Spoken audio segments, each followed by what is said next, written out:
When a misspelled text message at 1:13 a.m. leads you to the most dangerous man in the city, do you run or stay? Lyra Vale never imagined that 3 angry words sent by mistake would change her life. The recipient is Kyle Draven, heir to the most fearsome criminal dynasty on the East Coast. They shouldn't have met. They shouldn't have fallen in love. But when his enemies begin hunting her, the lines between love and survival blur in the darkness. Follow this story to the end. Like and comment the city you're viewing to let me know how far the story has progressed. Let's begin. The text arrived at 1:13 a.m. on a Tuesday that had already beaten Lyra Vale into the ground. 3 words typed in anger, exhaustion bleeding through her thumbs as she jabbed at the screen. I hate everything. Send. The blue bubble appeared. Done. She dropped the phone onto her unmade bed and pressed both palms against her eyes until white stars burst across the darkness. 14 hours bent over a drafting table. 14 hours rendering the precise anatomy of a severed femoral artery for a surgical textbook that would probably sell 12 copies. Her neck felt like someone had replaced her vertebrae with rusty nails. The phone buzzed. Lyra ignored it. Probably her mother asking why she never called anymore. Or her ex-roommate forwarding another passive-aggressive article about women who work too much and die alone with cats. It buzzed again. She grabbed it, ready to silence the damn thing entirely, and froze. The message wasn't from anyone in her contacts. It was from a number she'd saved months ago after one weird misdial at 3 in the morning, some stranger asking if this was the emergency vet clinic. She'd said no. He'd apologized, and for reasons she couldn't explain, she'd saved it as unknown K instead of deleting it. She'd forgotten it existed. Until now. That makes 2 of us. Lyra stared at the screen. Her brain struggled to catch up. She scrolled back through the conversation thread and her stomach dropped into her feet. She'd sent the message to unknown K, not to her best friend Iris, not to her sister, to a complete stranger whose voice she'd heard exactly once, for maybe 40 seconds, months ago.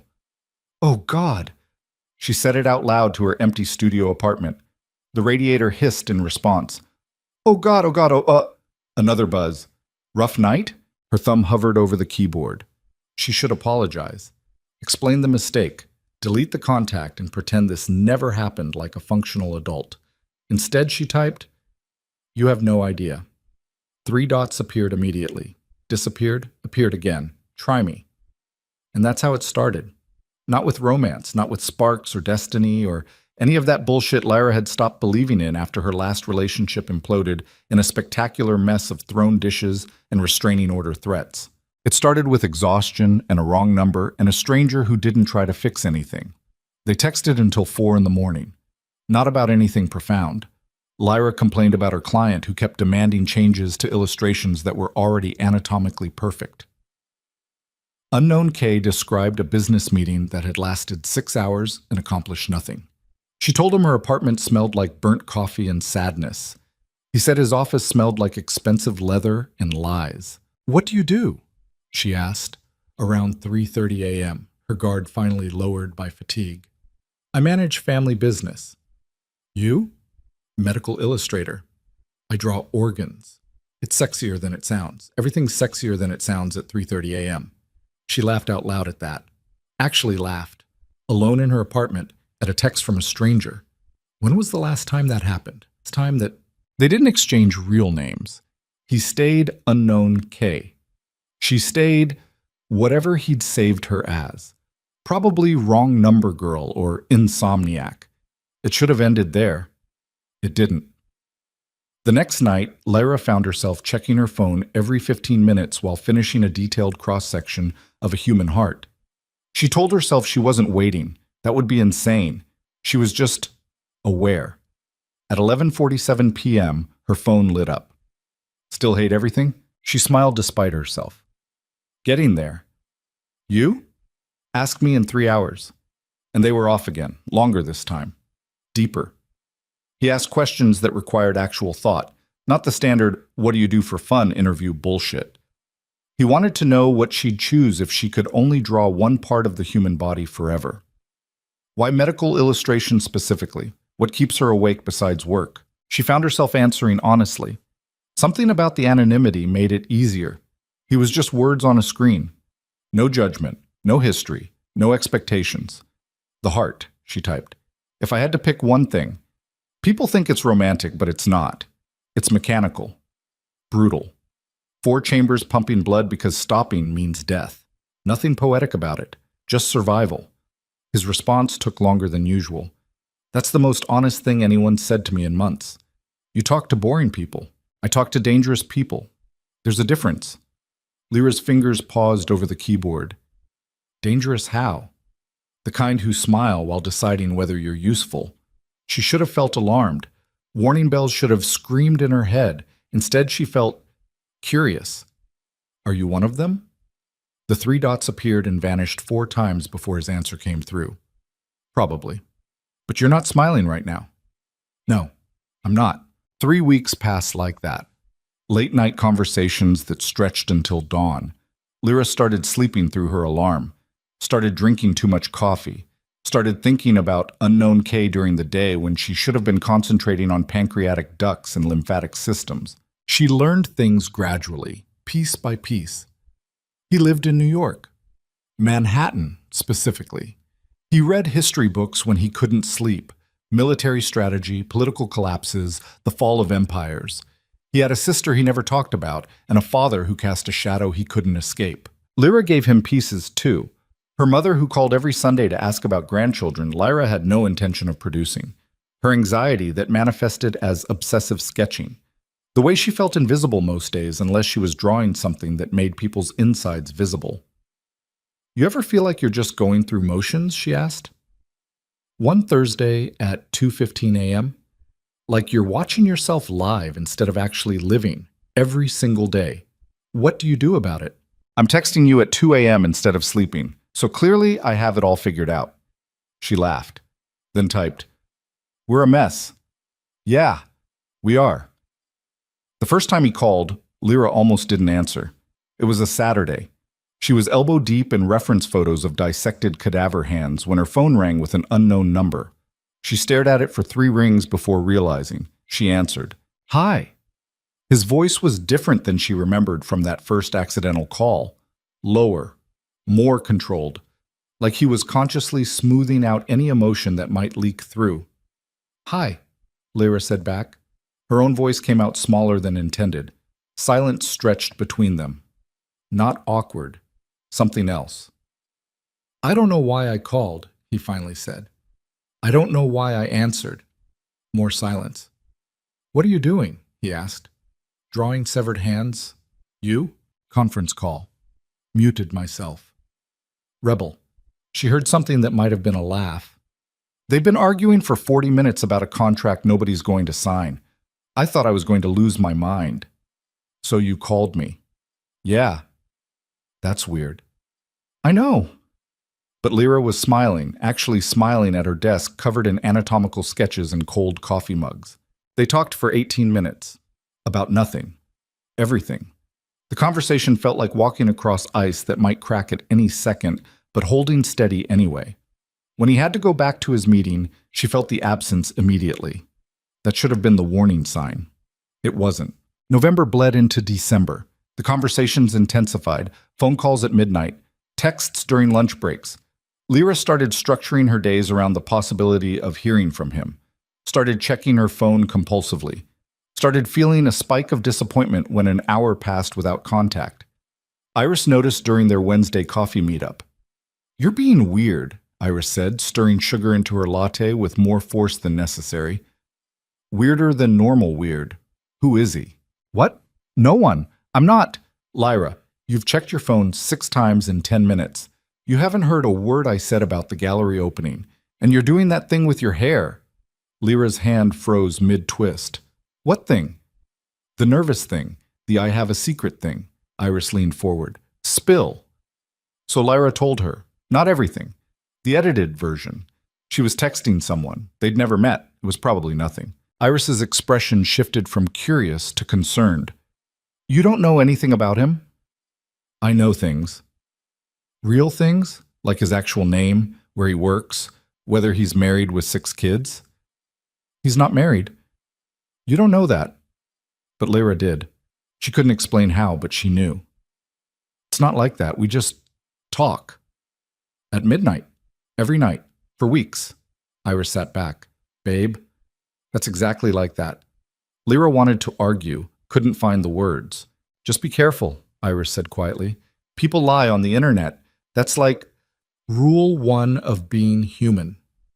I know. She did know. Of course she knew. It didn't change anything. That night, Lyra broke the unspoken rule first. What's your real name? She typed at 1:42 a.m. The response took so long she thought he wasn't going to answer. Then, Kyle Draven. She stared at the name. It felt solid, real, like it carried weight. Lyra Vale, she sent back. I know. Her heart stuttered. What do you mean you know? 3 dots. Then, I looked you up 3 weeks ago. Your website, your portfolio. I'm sorry. I should have told you. Lyra's hands went cold. He'd known her name this whole time, seen her work, probably seen her picture on her professional site, the one where she looked halfway put together instead of the exhausted disaster she actually was. She should have felt violated, creeped out. Instead, she felt seen. Did you find anything interesting? She asked. You won an award in 2022 for that cardiac anatomy series. The judges called it hauntingly precise. You really dug deep. I wanted to know who I was talking to, and you're exactly who I thought you were. Which is? Someone who sees things other people miss, who draws the inside of things because the outside doesn't tell the truth. Lyra's breath caught. She read the message 3 times. Your turn, she typed. Tell me something real. The pause was longer this time. I'm not a good person, Lyra. I do things that would make you walk away if you knew. Try me. My family, we're not normal. The business I mentioned, it's not spreadsheets and board meetings. It's power, control, things that don't show up on tax returns. Lyra's pulse kicked up. Are you saying you're a criminal? I'm saying my family built an empire on fear, and I'm part of it whether I want to be or not. She should have stopped texting, blocked the number, told Iris she was right. Instead, why are you telling me this? Because you asked for something real, and I'm tired of lying to the only person who doesn't want anything from me.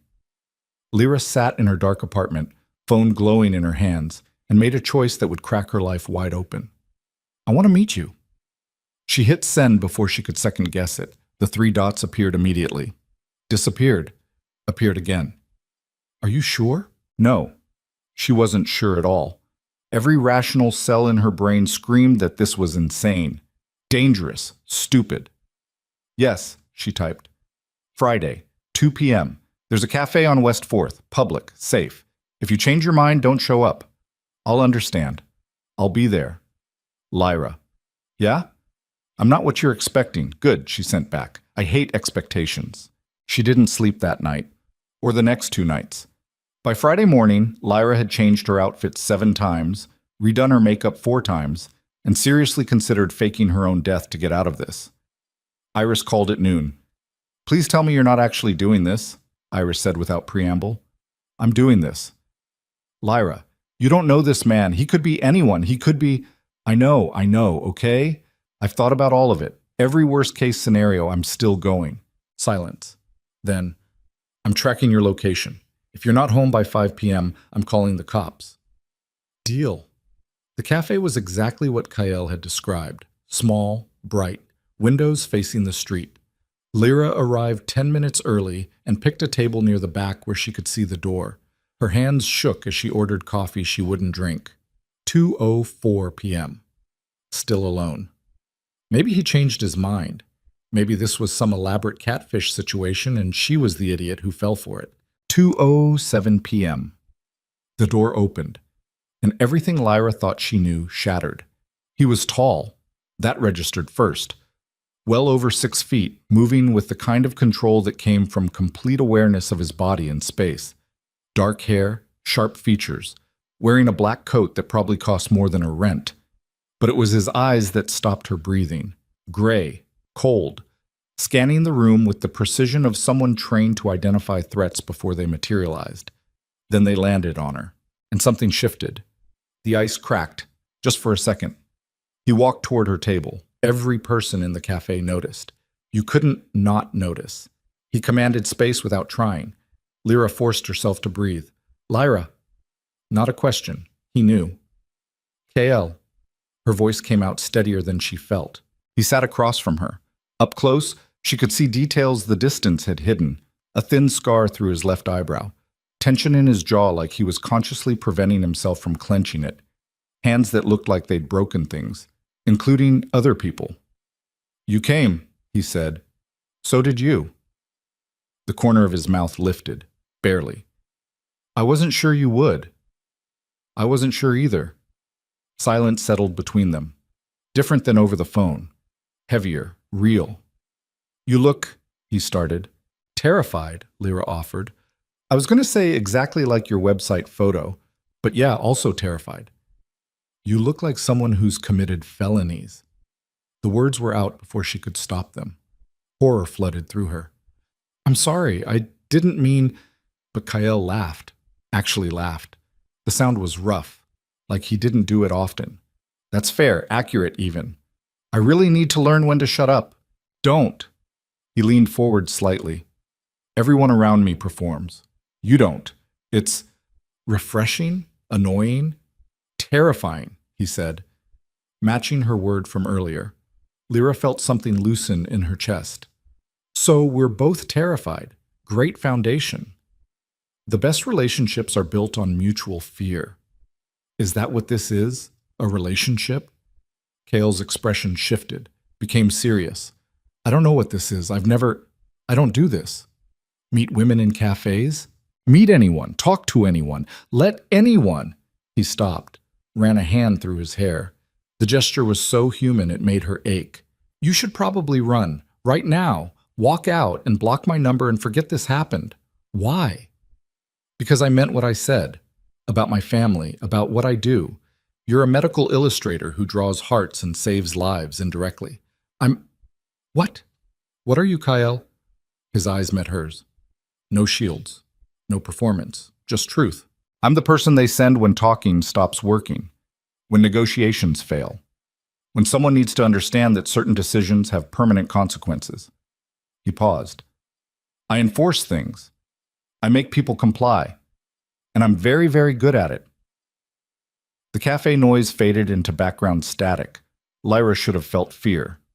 Revulsion. Every survival instinct should have screamed at her to leave. Instead, she asked, Do you want to be? What? Good at it. Do you want to be that person? Kale stared at her like she'd spoken a language he'd forgotten existed. No one's ever asked me that. I'm asking. He was quiet for a long time. When he finally spoke, his voice was barely above a whisper. No, I don't. Then why? Because it's the family. Because my father built this empire before I was born, and I'm the heir whether I want it or not. Because walking away means war, and war means people die, and... He stopped himself. And you don't want to hear this. I asked, didn't I? Why? He looked genuinely confused. Why aren't you running? Lyra thought about it, really thought about it. Because for the last month, you've been the only person who talks to me like I'm real. Not a productivity machine. Not a womb my mother once filled. Not a cautionary tale about women who work too much. Just me. She met his eyes. And maybe you're dangerous. Maybe you've done terrible things. But you never lied to me. And that counts for something. It shouldn't. Too bad. They sat there. Two people who had no business being in the same room, let alone the same life.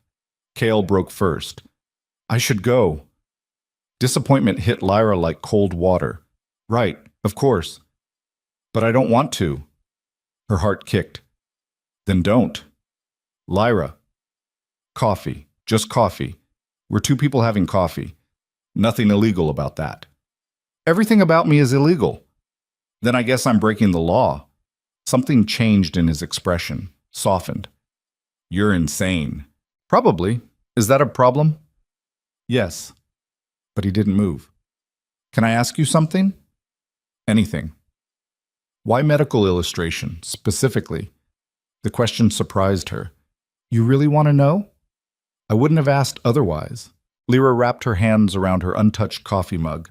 When I was 16, my grandmother had a heart attack. The doctors explained what happened using this diagram that looked like it was drawn in the 1950s. Black and white, crude. My grandmother was terrified because she couldn't understand what was happening inside her own body. She looked up. I started researching that night, found these incredible modern medical illustrations, detailed, precise, beautiful, almost. And I thought, if she'd seen something like that, maybe she wouldn't have been so scared. Maybe understanding the machinery would have helped. Undi osubasta. Did it? She died 3 weeks later, but yeah, it helped. She asked me to draw her heart for her. I did. Showed her exactly what had failed and why. She cried. Then she said thank you, 2 days before she died. Lyra's throat tightened. So I guess I draw hearts because someone I loved needed to see hers. And now I can't stop. Kale was silent for a beat. Then, that's the second most honest thing you've ever told me. What was the first? When you texted, I hate everything. That was pure truth, no filter. I was having a bad night. So was I. That's why I answered. They talked until the cafe staff started stacking chairs. 3 hours that felt like 30 minutes. Lyra learned Kael's sister lived in Seattle and hadn't spoken to him in 4 years. That he spoke 3 languages but hated all of them. That he read Marcus Aurelius when business got too brutal because Stoic philosophy was the only thing that made sense anymore. He learned Lyra sketched obsessively when anxious. That she'd once drawn 47 versions of the same kidney because she couldn't get the renal artery angle right. That her mother had stopped asking about her love life after the last breakup ended with police involvement. What happened? Kael asked. He thought no was negotiable. I thought a restraining order would clarify things. Did it? Eventually, after he showed up at my apartment twice. She shrugged. Men are exhausting. Yes, we are. Present company excluded. Don't exclude me. His voice was serious. I'm worse than most. Why? Because I know how to hurt people efficiently, and part of me doesn't hate doing it. The honesty should have chilled her. Instead, Lyra leaned forward. But you hate that you don't hate it, right? Kael's expression cracked. Just slightly. Yes. Then you're not worse. You're just aware. They left together as the cafe closed. The Manhattan evening swallowed them. Noise and lights and people rushing past like blood through arteries. On the sidewalk, Kael stopped. I need to tell you something. Lyra's stomach tightened. Okay. If you keep talking to me, things will get complicated. People will notice, ask questions. My world doesn't stay separate. It bleeds into everything. Is that a warning? Yes. What if I don't care? You should. But I don't. He looked at her like she was the equation that didn't solve. Why? Because I'm tired of being invisible. And when I'm with you, talking to you, I'm not. Something dangerous flickered across Kael's face. Want, raw and unfiltered. Then he stepped back. I'll text you. You better. He walked away. Lyra watched until he disappeared into a black car that appeared the moment he reached the curb. Professional, efficient. Exactly what she'd expect from someone in his world. Her phone buzzed before she'd walked 2 blocks. Thank you for not running. She smiled. Thank you for being honest. It's easier with you. Why? Because you asked if I was okay. No one asked that. Are you? Okay? The response took longer. I don't know, but I want to find out. Lyra made it home, texted Iris she was alive, collapsed on her bed fully clothed. Her phone lit up at 11:33 p.m. Still hate everything? She laughed out loud in her dark apartment. Ask me tomorrow. That became their routine. Coffee turned into dinners. Dinners turned into long walks through parts of Manhattan Lyra had never seen. Kael showed her places hidden between buildings. Small gardens, quiet corners, spaces where the city noise faded to almost nothing. He never touched her. Not once.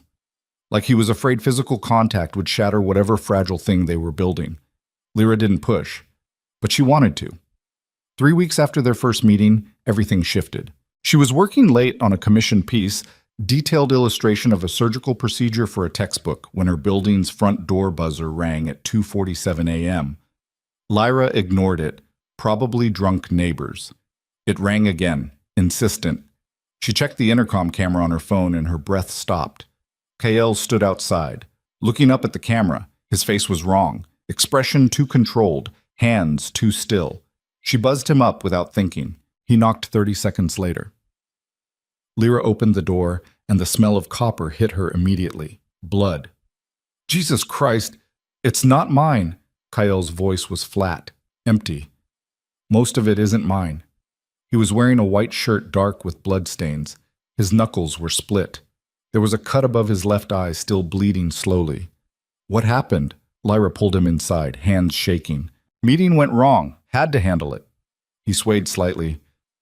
I shouldn't have come here. I wasn't thinking. I'll go. Sit down before you fall down. Lyra sit down. He sat. Lyra grabbed her first aid kit, the professional one she kept for reference work, and started cleaning the cut above his eye. Her hands moved on autopilot, steady, precise. You should ask what I did, Kael said quietly. Do you want to tell me? No. Then I won't ask. She felt him watching her as she worked, cleaned the wound, applied butterfly stitches, moved to his hands. You're not afraid, he said. Not a question. I'm terrified. But not of you. You should be. Lyra met his eyes. The blood. Is the person alive?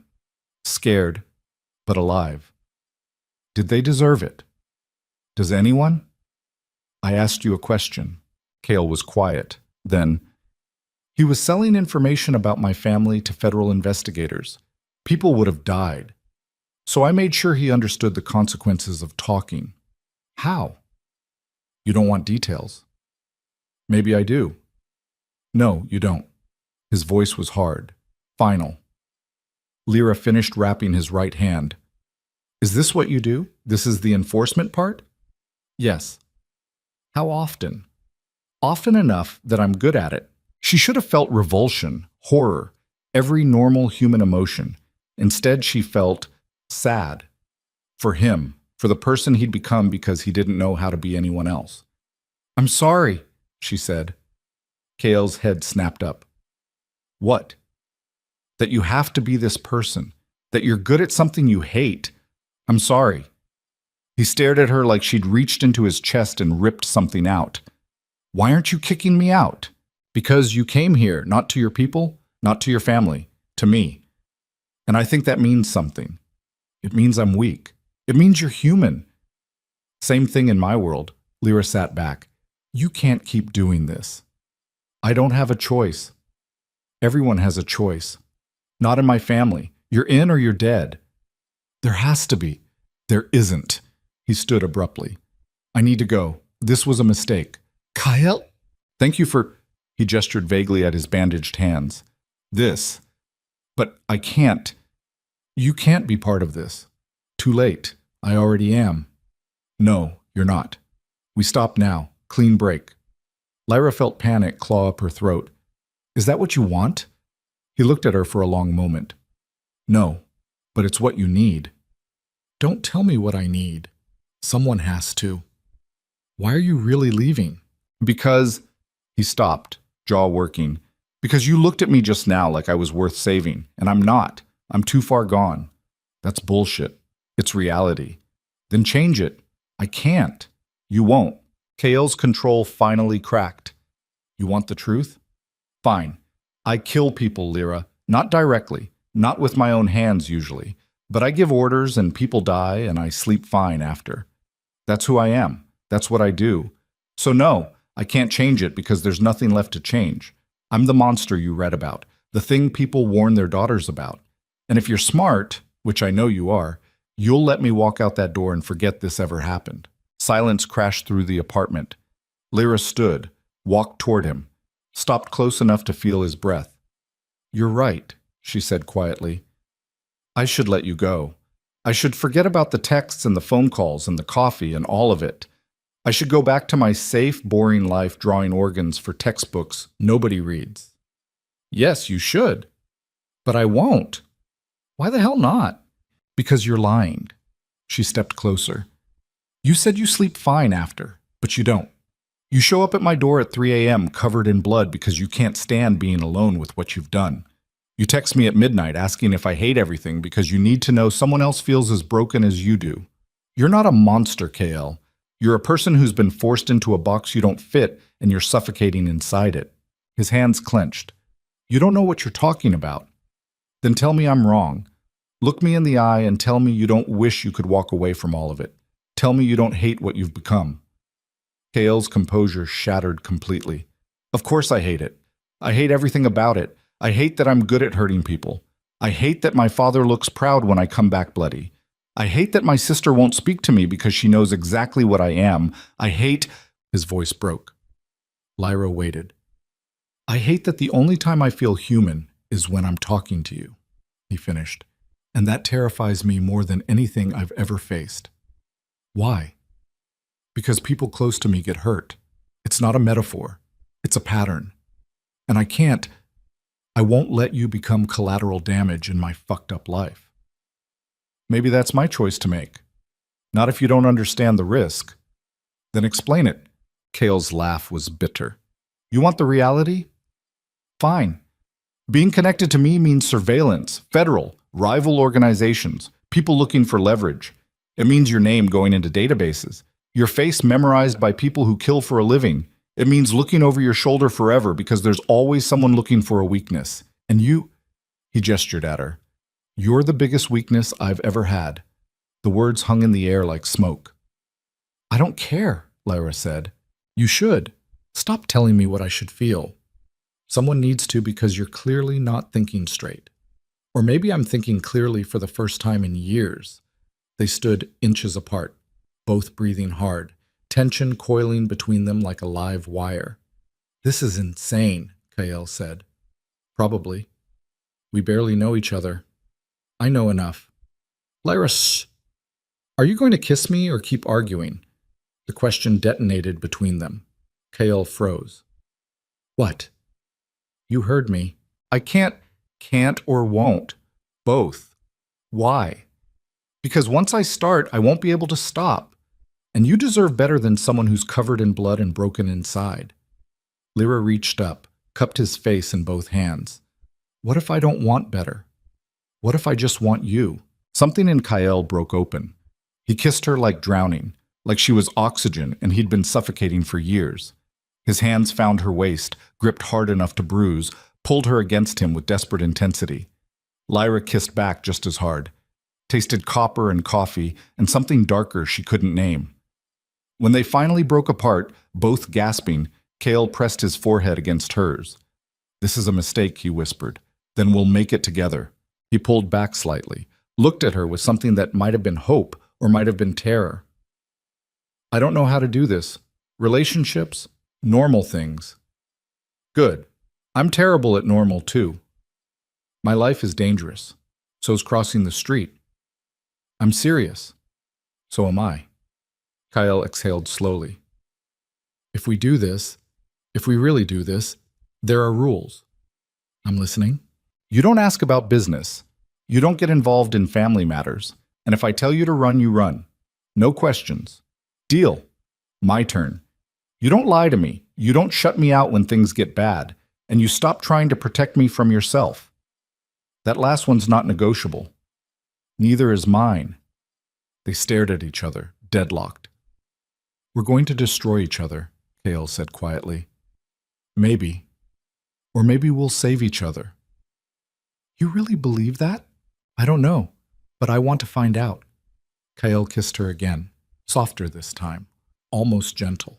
When he pulled back, his eyes held something she'd never seen before. Vulnerability. He stayed that night, fell asleep on her couch while she worked. She glanced over every few minutes, watching his chest rise and fall, and wondered what the hell she'd just gotten herself into.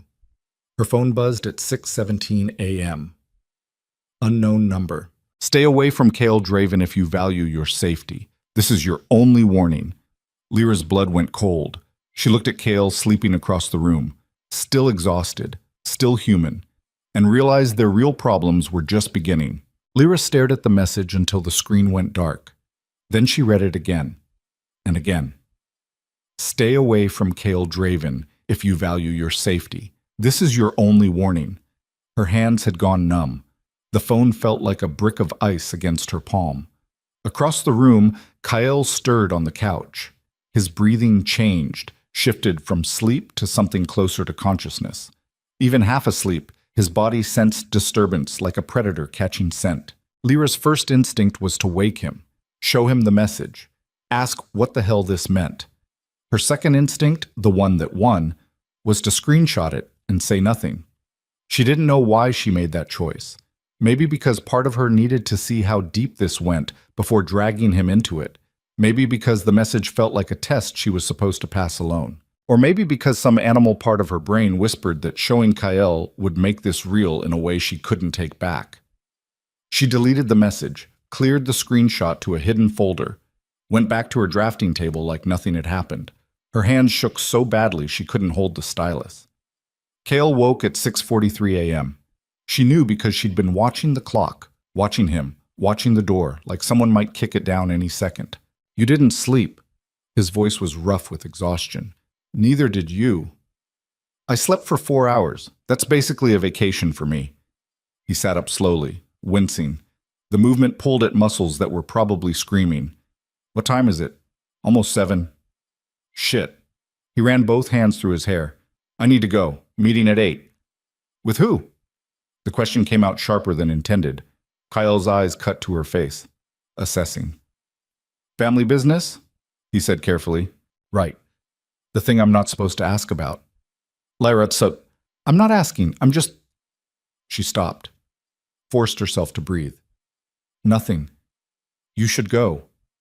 He stood, crossed to where she sat at her drafting table, stopped just close enough that she could feel his body heat. "Something's wrong," he said. Not a question. "I'm fine." "You're lying." "I'm tired." "Try again." Lyra met his eyes, gray and sharp and seeing too much. "It's nothing, just work stress." Kale studied her face for a long moment. She could practically see him cataloging details, her pulse point, her breathing, the tension in her shoulders, reading her like a threat assessment. "If something happens," he said quietly, "you tell me. Immediately." "Like what?" "Anything unusual. Calls from unknown numbers, people following you, anyone asking about me." The message burned in her mind. "Why would someone ask about you?" "Because you're connected to me now. And people notice." "What kind of people?" "The wrong kind."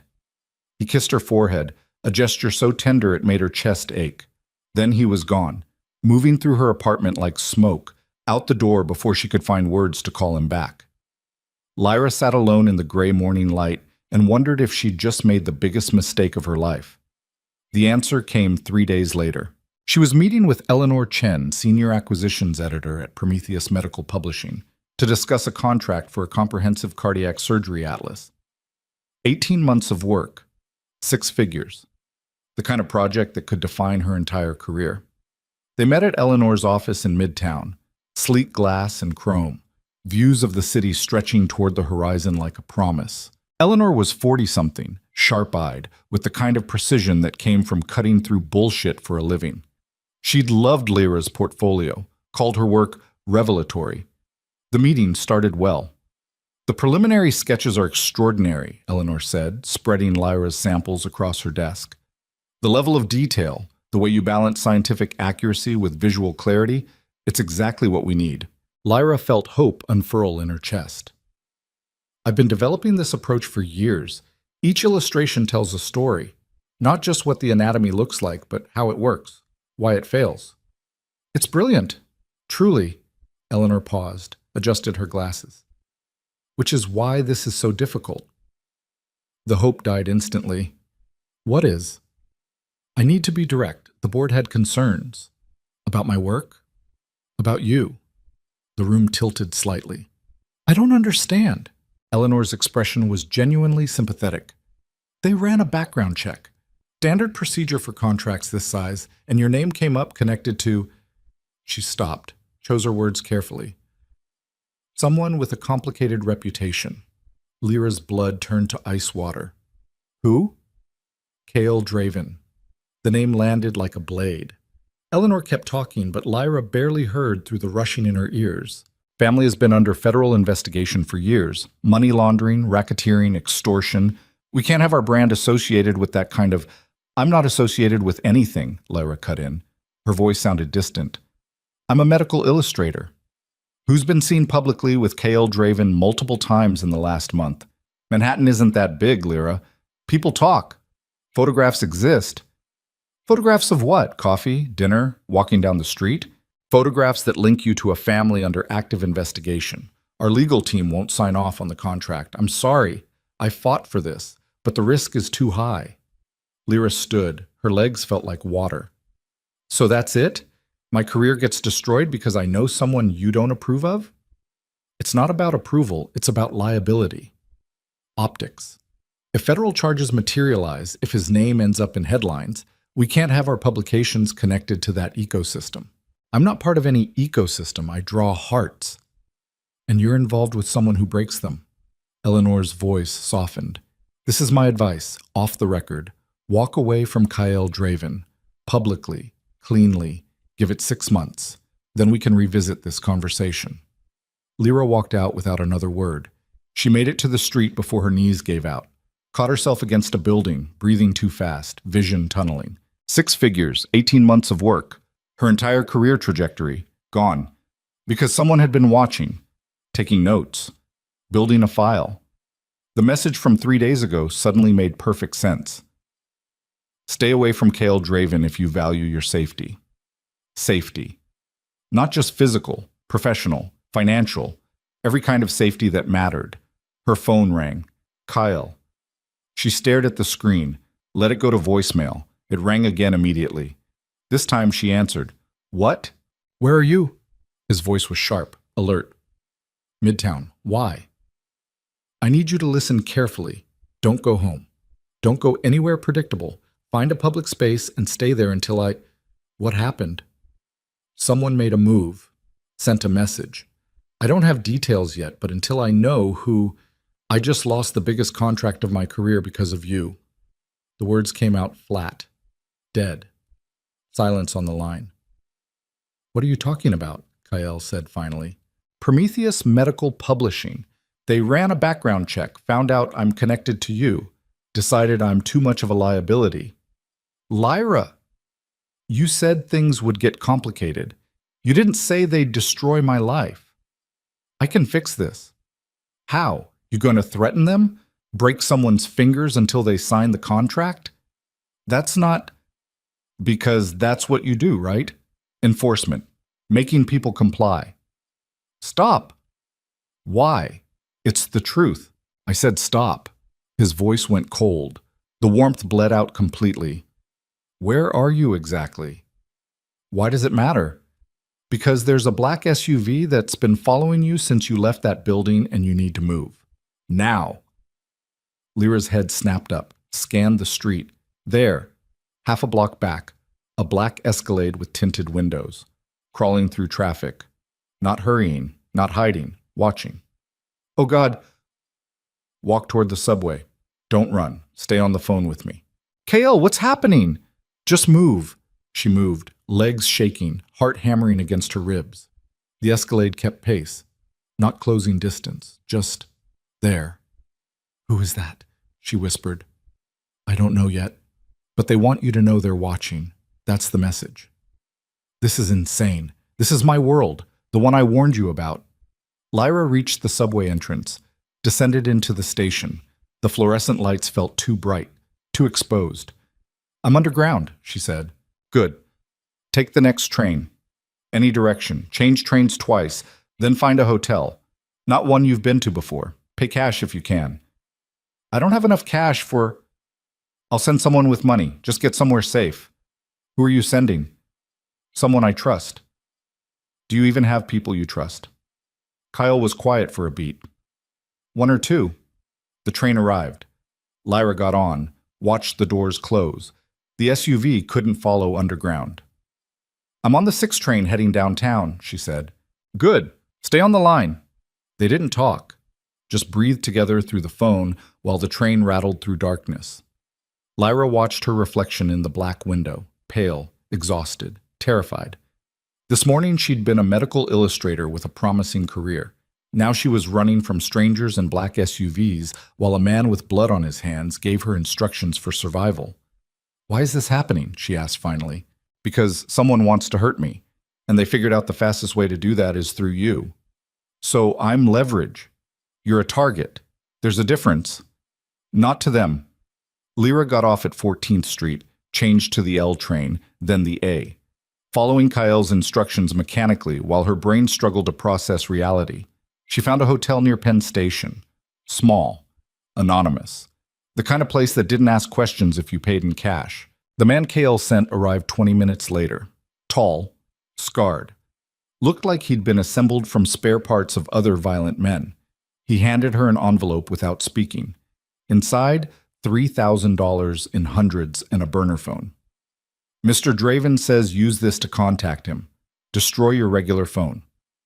Destroy it? Battery out, SIM card broken. Throw the pieces in different trash cans. That seems excessive. The man's expression didn't change. You want to argue with the guy keeping you alive? No? Then destroy the phone. He left. Lyra locked every lock on the hotel room door, sat on the bed that smelled like industrial cleaner and other people's choices. She destroyed her phone, hated every second of it. The burner rang at 9:47 p.m. Are you okay? Kale's voice. Define okay. Alive, unhurt, not currently being threatened. Then yes, I'm the definition of okay. Lyra C. Who were those people? I'm working on it. That's not an answer. It's the only one I have right now. She laughed, bitter and sharp. You know what's funny? This morning my biggest problem was a deadline. Now I'm hiding in a hotel with $3,000 in cash and a phone that looks like it came from a spy movie. My life is unrecognizable. I know, I'm sorry. Sorry doesn't fix this. I'm going to fix this. How? By finding who's behind it and making sure they never threaten you again. Making sure how? Silence. Kyle. Making sure how? You don't want details. Stop protecting me from the truth. The truth is ugly. I don't care. More silence. Then, I'm going to hurt them, badly. And then I'm going to make sure everyone in my world knows that touching you means war. Is that clear enough? It should have horrified her, should have sent her running in the other direction. Instead, Lyra felt something darker unfurl in her chest. Relief, savage and primal. When? She asked. Soon. And then what? I live in hotels forever? Run every time a black car drives past? No. Then you're untouchable. Protected. Safe. By you. Yes. The man who enforces things. Yes. Lyra closed her eyes. I lost my career today because of you. I know. That contract was everything. 18 months of work, my entire reputation. I'll get it back. You can't threaten a publisher into... I'm not going to threaten anyone. I'm going to make a phone call. By tomorrow morning, Eleanor Chen will be calling you to apologize and reinstate the contract. How? Her company is backed by venture capital. That capital comes from investment firms. Those firms have board members. Board members have interests. And I know which interests matter. The words settled like stones. You're going to manipulate her into hiring me. I'm going to remove the obstacles preventing her from hiring you. There's a difference. Is there? Yes. Because you earned that contract with your talent. I'm just making sure fear doesn't overrule merit. Lyra wanted to argue, couldn't find the angle. This is wrong. Probably. I should hate this. Do you? She thought about Eleanor's face. The sympathy that couldn't override corporate liability. The contract evaporating because someone decided Lyra was acceptable collateral damage. No, she admitted. I don't. Then let me handle it. And the people in the SUV? I'll handle them too. Kyle, trust me. That's a big ask from someone I've known for 6 weeks. I know, but I'm asking anyway. Lyra lay back on the hotel bed, stared at the ceiling with its water stains and broken dreams. How did this become my life? You sent a text to the wrong number. Worst mistake I ever made. You don't mean that. She didn't. That was the terrifying part. What do I do now? She asked. Stay there tonight. Tomorrow I'll send someone to bring you to a safer location. Safer than a hotel? Much safer. Where? My place. Lyra sat up. Absolutely not. It's the most secure location in the city. Armed security, surveillance. No one gets in without clearance. It's also your place, where you live. That's too fast. This isn't about relationship milestones. It's about keeping you alive. I can take care of myself. Against professional killers? With what? Your sketching skills? I have mace. Lyra. What? Please. The word sounded like it cost him. Please let me protect you just until this is resolved. She wanted to refuse, wanted to prove she didn't need protection from anyone, wanted to be the kind of woman who handled her own problems. But she was also the kind of woman who was terrified and alone in a hotel room with $3,000 in cash and no idea who was hunting her. Fine, she said, but this is temporary. Agreed. And you don't get to control my life just because I'm staying with you. Understood. I mean it, KL. I'm not some helpless damsel who needs... I know exactly who you are. Trust me on that. Something in his voice made her stop. What does that mean? It means you're the woman who looked at me covered in blood and asked if I was okay. Who didn't run when I told you what I do. Who just lost her career because of me and still answered my call. He paused. You're not helpless. You're terrifying. I'm terrifying. Completely. Good. She heard him laugh, soft and real. Get some sleep. I'll have someone pick you up at 9 a.m. Will you be there? Do you want me to be? Yes. She wanted it so badly it scared her. I don't know. Honest answer. I appreciate that. Kael? Yeah? Thank you. For the money. For the help. For... She stopped. Just thank you. You don't need to thank me for protecting you. That's not negotiable. The line went dead. Lyra sat in the silence, turned on the television for noise. Some late-night talk show. Canned laughter and celebrities pretending their lives were normal. She fell asleep with all the lights on. The knock came at 8:47 a.m. Lyra woke disoriented. Hotel room, right, running for her life. Normal Wednesday morning, she checked the peephole. A woman stood in the hallway, mid-30s, athletic build, eyes that scanned the corridor like a soldier checking for snipers. Ms. Vale? I'm here for Mr. Draven. Lyra opened the door. The woman stepped inside efficiently. I'm Simone. I'll be escorting you to the residence. Do you have belongings to collect from your apartment? Yes, clothes, my work equipment. We'll stop there briefly, 15 minutes maximum, pack only essentials. Why only 15 minutes? Simone's expression didn't change. Because that's how long we can guarantee security. Right, of course. They left the hotel and through a service entrance. A car waited, unmarked, unremarkable. The kind of vehicle that disappeared in traffic. Lyra's apartment felt alien when they arrived, like a museum of her old life. The life from 2 days ago when her biggest problem was a deadline. She packed mechanically, clothes, laptop, hard drives with work files. Her favorite stylus, the photograph of her grandmother. Simone watched the street through a gap in the curtains, never relaxed, never stopped scanning. Time, she said at 14 minutes. Lyra grabbed her bag. They left. The drive to Kael's place took 20 minutes. Lyra watched the city change through the window, neighborhoods getting cleaner, buildings getting taller, money becoming visible in the architecture. They pulled into an underground garage. Simone used 3 different security checkpoints to access the elevator. The elevator required both a key card and a fingerprint. Mr. Draven is in a meeting, Simone said as they ascended. He asked me to get you settled. Make yourself comfortable. He'll be back this afternoon. The elevator opened directly into the penthouse. Lyra stepped out and her brain stuttered. Floor-to-ceiling windows overlooking Manhattan. Minimalist furniture that probably cost more than her annual income. Art on the walls that looked museum quality. Everything precise, controlled, expensive. Guest room is down the hall, Simone said. Second door on the right. Kitchen is fully stocked. Don't open the door to anyone except Mr. Draven or myself. What if there's an emergency? Press the red button by the elevator. Armed response in 90 seconds. Jesus Christ. Standard precautions. Simone headed back to the elevator. Welcome to the residence, Ms. Vale. She left. The elevator doors closed. Lyra stood alone in the most expensive silence she'd ever experienced. She explored slowly. Living room. Kitchen with appliances she didn't recognize.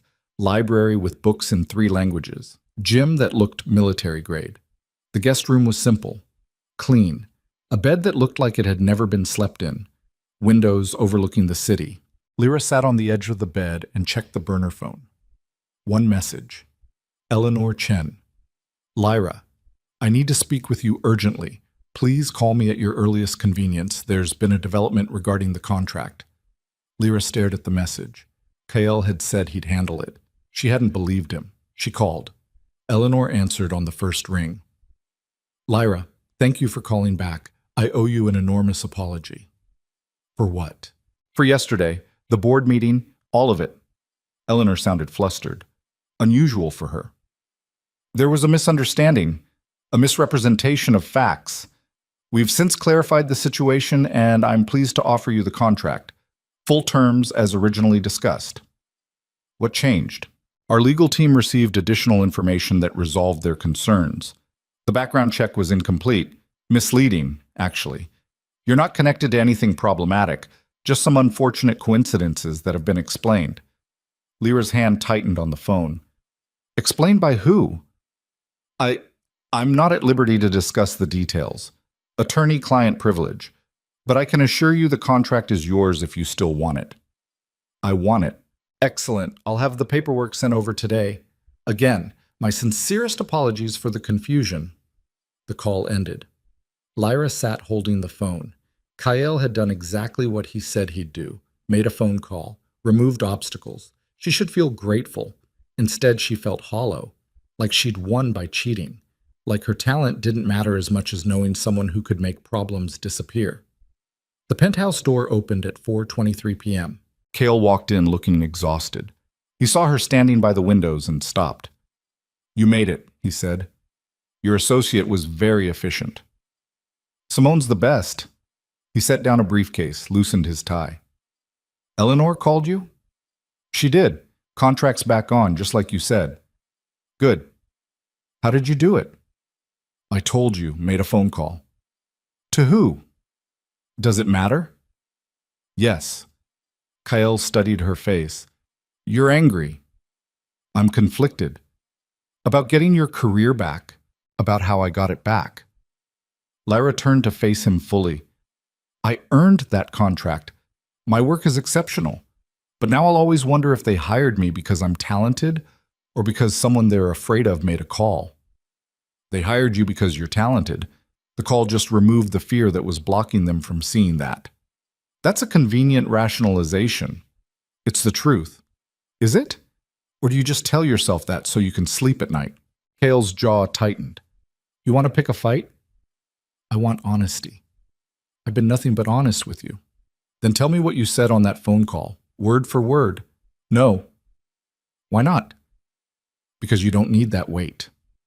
Don't decide what I need. Someone has to because you're clearly not protecting yourself. From what? You? The word hung between them like a knife. Kael's expression went flat. If that's what you think, I don't know what to think. 3 days ago, someone threatened me. Yesterday, I lost my career. Today, I'm living in your penthouse while you manipulate publishing companies, and I'm supposed to just accept it? I'm protecting you. By controlling my life. By keeping you alive. Those aren't the same thing. Kael walked to the bar, poured whiskey, drank half of it before speaking. What do you want from me, Lyra? The truth. All of it. No more protecting me from reality. You can't handle all of it. Try me. He turned, looked at her with something dangerous in his eyes. Fine. You want truth? The people in the SUV work for my uncle, Lucian Draven. He's second in command of the family organization, and he thinks you're a weakness, a vulnerability he can exploit. Why does he care? Because I've never cared about anyone before, never had anything to lose. And Lucien built his power by exploiting loss. He's watching you to see if you're worth using as leverage against me. And if I am, then he'll take you, hurt you, maybe kill you. Depends on how much pressure he wants to apply. The casual delivery of those words made Lyra's skin crawl. And you're okay with this? Of course I'm not okay with it. Why do you think you're here? Why do you think I have armed security on this building? Why do you think I made that phone call to restore your contract? To control me. To give you a reason to stay alive. His voice cracked. Eleanor was going to blacklist you. Not just from Prometheus, but from every major publisher. Your career would have been over. And you know what happens when people lose everything? They become desperate, careless, easy targets. Lyra's breath caught. You're saying you got my job back to keep me from being vulnerable? I'm saying I gave you a reason to keep fighting, to keep your life normal, because the moment you have nothing to lose is the moment Lucien wins. That's twisted. That's survival. They stared at each other across the expensive silence. I hate this, Lyra said quietly. I know. I hate that I need protection. I hate that my career depends on your intervention. I hate that we can't just be... She stopped. Normal. We were never going to be normal. I know that too. She walked toward him, stopped close enough to see the exhaustion carved into his face. I'm sorry for picking a fight, for being angry about you helping me. That's insane. You're allowed to be angry. Even at you? Especially at me. She reached up, touched his face. He leaned into it like a man starved for gentleness. I got the contract back. I heard. 18 months of work, 6 figures. You earned it. Did I, though? Yes, the work speaks for itself. I just removed the noise. Lyra wanted to believe that, needed to. Thank you. You don't have to thank me for... She kissed him, hard, desperate, needing to feel something other than fear and anger and helplessness. Kale responded immediately, hands in her hair, pulling her closer, kissing her like she was oxygen and he'd been drowning. They broke apart, breathing hard. I should set up my workstation, Lyra said. The contract needs illustrations. Use my office. Second door on the left, whatever you need. Even you? Something shifted in his expression, softened. Especially me. She worked through the evening. Kael brought her coffee, sat in the corner reading while she sketched. The silence between them felt comfortable. Right. At 11:34 p.m., Lyra's burner phone rang. Unknown number. She answered.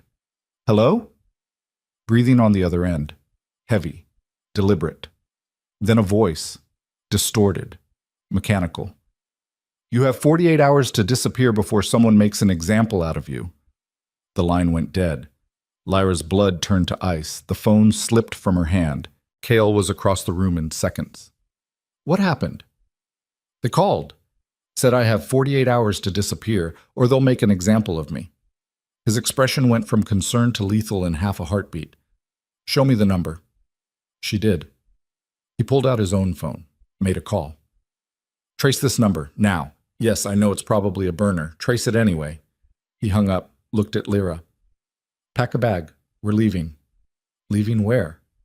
Somewhere safer than here. You said this place was secure. It is. But they called you directly, which means they have this number. And if they have this number, they might have more. He was already moving, efficient, controlled, but Lyra could see the tension coiling through his shoulders. Simone will be here in 3 minutes. We go to the secondary location until I know what we're dealing with. Kael, no arguments, please. The please stopped her. She packed. Simone arrived exactly 3 minutes later with 2 additional security personnel. They moved through the building like a tactical unit. Elevator to the garage. Different car this time. Armored. Lyra sat in the back seat next to Kael while Manhattan blurred past the tinted windows. Where are we going? She asked. Headquarters. Your family's headquarters? Yes. Is that safe? It's the safest place in the city. My father's paranoia built a fortress. We'll use it. They drove for 40 minutes. Left Manhattan entirely. Crossed into an industrial area Lyra didn't recognize. The car descended into an underground facility that looked more military than civilian. Kyle led her through corridors, concrete and steel, men with guns at every checkpoint. This wasn't a business. This was a war room. He brought her to an office, windowless, secure. Stay here. Don't leave unless Simone or I come get you. What are you doing? Finding out who made that call and making sure they regret it. Kyle, he kissed her, hard and fast. I'll be back. Then he was gone. Lyra sat alone in the office, listened to muffled voices through the walls, footsteps, doors closing, the machinery of violence preparing to deploy. She pulled out her sketch pad, started drawing, a heart, anatomically perfect, chambers and vessels and the architecture of survival. Her hands shook, but the lines stayed steady. Hours passed. Lyra worked, drew, lost herself in the mechanical precision of cardiac anatomy. The door opened at 3:17 a.m. Kyle stood in the doorway. His shirt was torn, blood on his knuckles, face blank with exhaustion. She stood immediately. Are you okay? He looked at her like the question didn't compute. What? Are you okay? Something broke in his expression. He crossed the room, pulled her against him, held on like she was the only thing keeping him upright. No, he whispered into her hair. I'm not okay. Lyra wrapped her arms around him, felt him shaking. This man who enforced compliance through violence, who made people disappear with phone calls, who built his life on control and power, shaking in her arms like a child. It's Lucy Yen, he said finally. My uncle. He's behind everything. The threats, the surveillance, the phone call. He's making a move. Against you? Against the family. And you're the leverage he's using. What does that mean? Kyle pulled back, looked at her with eyes gone dead. It means tomorrow there's a meeting, family council. Lucien's going to force a choice. What choice? Him or you? The empire or the girl? He laughed, bitter and broken. He thinks I'll choose power, because that's what we do. That's what we've always done. What are you going to choose? Kyle touched her face, traced her cheekbone with his thumb. I already chose the moment you asked if I was okay. I chose you. Kyle, and now people are going to die because of it. The words settled like ash. How many? Lyra whispered. I don't know yet. Depends on who sides with Lucien, who stays loyal. He stepped back. You should sleep. There's a room down the hall, guarded, safe. I'm not leaving you. Lyra said, No, whatever's coming, we face it together. That's the deal. This isn't your fight. You made it my fight when you chose me over your empire. Kale stared at her. You don't understand what you're saying. Then explain it. If I choose you tomorrow, if I walk away from the family, Lucien will hunt us both, forever. There's no retirement from this life, no peaceful ending, just running until someone finds us. Then we run. You'd give up everything? Your career, your life? For this? For you, Lyra corrected. And yes, he looked at her like she was the most impossible thing he'd ever encountered. Why? Because a month ago I sent 3 angry words to the wrong number, and it turned out to be the right number all along. She stepped closer. Because you're the first person in years who sees me, really sees me, and I'm not walking away from that. Even if it gets you killed? Even then. Kyle kissed her, desperate and drowning. When he pulled back, his eyes were wet. I don't deserve you, he said. Probably not, but you're stuck with me anyway. They stayed in the office. Lyra went back to her sketching. Kyle made phone calls in a language she didn't understand. Russian, maybe. Dawn broke somewhere above them. Underground, time became abstract. At 8:42 a.m., Simone appeared in the doorway. Sir, the council is gathering. Kyle stood, looked at Lyra. Stay here. Whatever happens, I'm coming with you. Absolutely not. You don't get to lock me away while you destroy your life for me. I need to see this. Lyra say, together. That was the deal. He wanted to argue. She could see it in his face. But something stopped him. Maybe exhaustion. Maybe acceptance. Fine, but you stay behind me. And if I tell you to run, you run. No questions. Agreed. They walked together through the corridors, toward whatever came next. The council room was exactly what Lyra expected. Long table, hard faces, men who'd built empires on fear, and at the far end, Lucian Draven. He looked like an older, crueler version of Kael. Same gray eyes, same dangerous stillness. But where Kael carried violence like a burden, Lucian wore it like a crown. "Nephew," Lucian said, "you brought your pet." Kael's hand tightened on Lyra's. "Careful. Or what? You'll defend her honor?" Lucian smiled. "That's the problem, isn't it? You've gone soft, sentimental, weak. I'm here. Let's get this done. Of course, the council has concerns about your judgment, your priorities, your fitness to lead." "Say what you mean, Lucian." "Fine. You're compromised. This woman has made you vulnerable, and vulnerability in our world is death." "Then remove me. Put someone else in charge." The room went silent. Lucian's smile widened. "What did you say?" "You heard me. If you think I'm unfit, replace me. I'll walk away. Right now." "You'd abandon the Empire? Everything our family built? For her?" Kael looked at Lyra, then back at his uncle.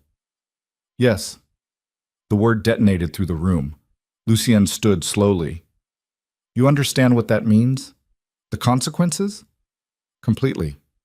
"We don't let people walk away, Kael. You know that." "Then do what you have to do." Lucian's expression went cold. "As you wish." He nodded to someone behind Lyra. She felt movement, turned. Arms grabbed her, pulled her away from Kael. She struggled. "Let go. Take her," Lucian ordered. Kael moved immediately, brutal and fast. The man holding Lyra went down hard. Kael put himself between her and everyone else in the room. "Touch her again, and I'll kill you all," he said quietly. Guns appeared, multiple, pointing at Kael from every angle. Lucian smiled. "There's the nephew I remember, still violent when cornered, still dangerous." He walked closer. "But not dangerous enough. Not anymore. Because you care about her, and that makes you weak. Last warning, Lucian." "Or what? You'll start a war? In this room? You'd die before you took 3 steps. I don't care." "Yes, that's the problem." Lucian gestured. "Take the girl. Let Kael watch what happens when family becomes secondary to sentiment." Men moved forward. Kael's hand shot out, grabbed the nearest gun, fired twice. 2 men dropped. Then everything exploded into chaos. Gunfire, shouting, bodies moving with lethal precision.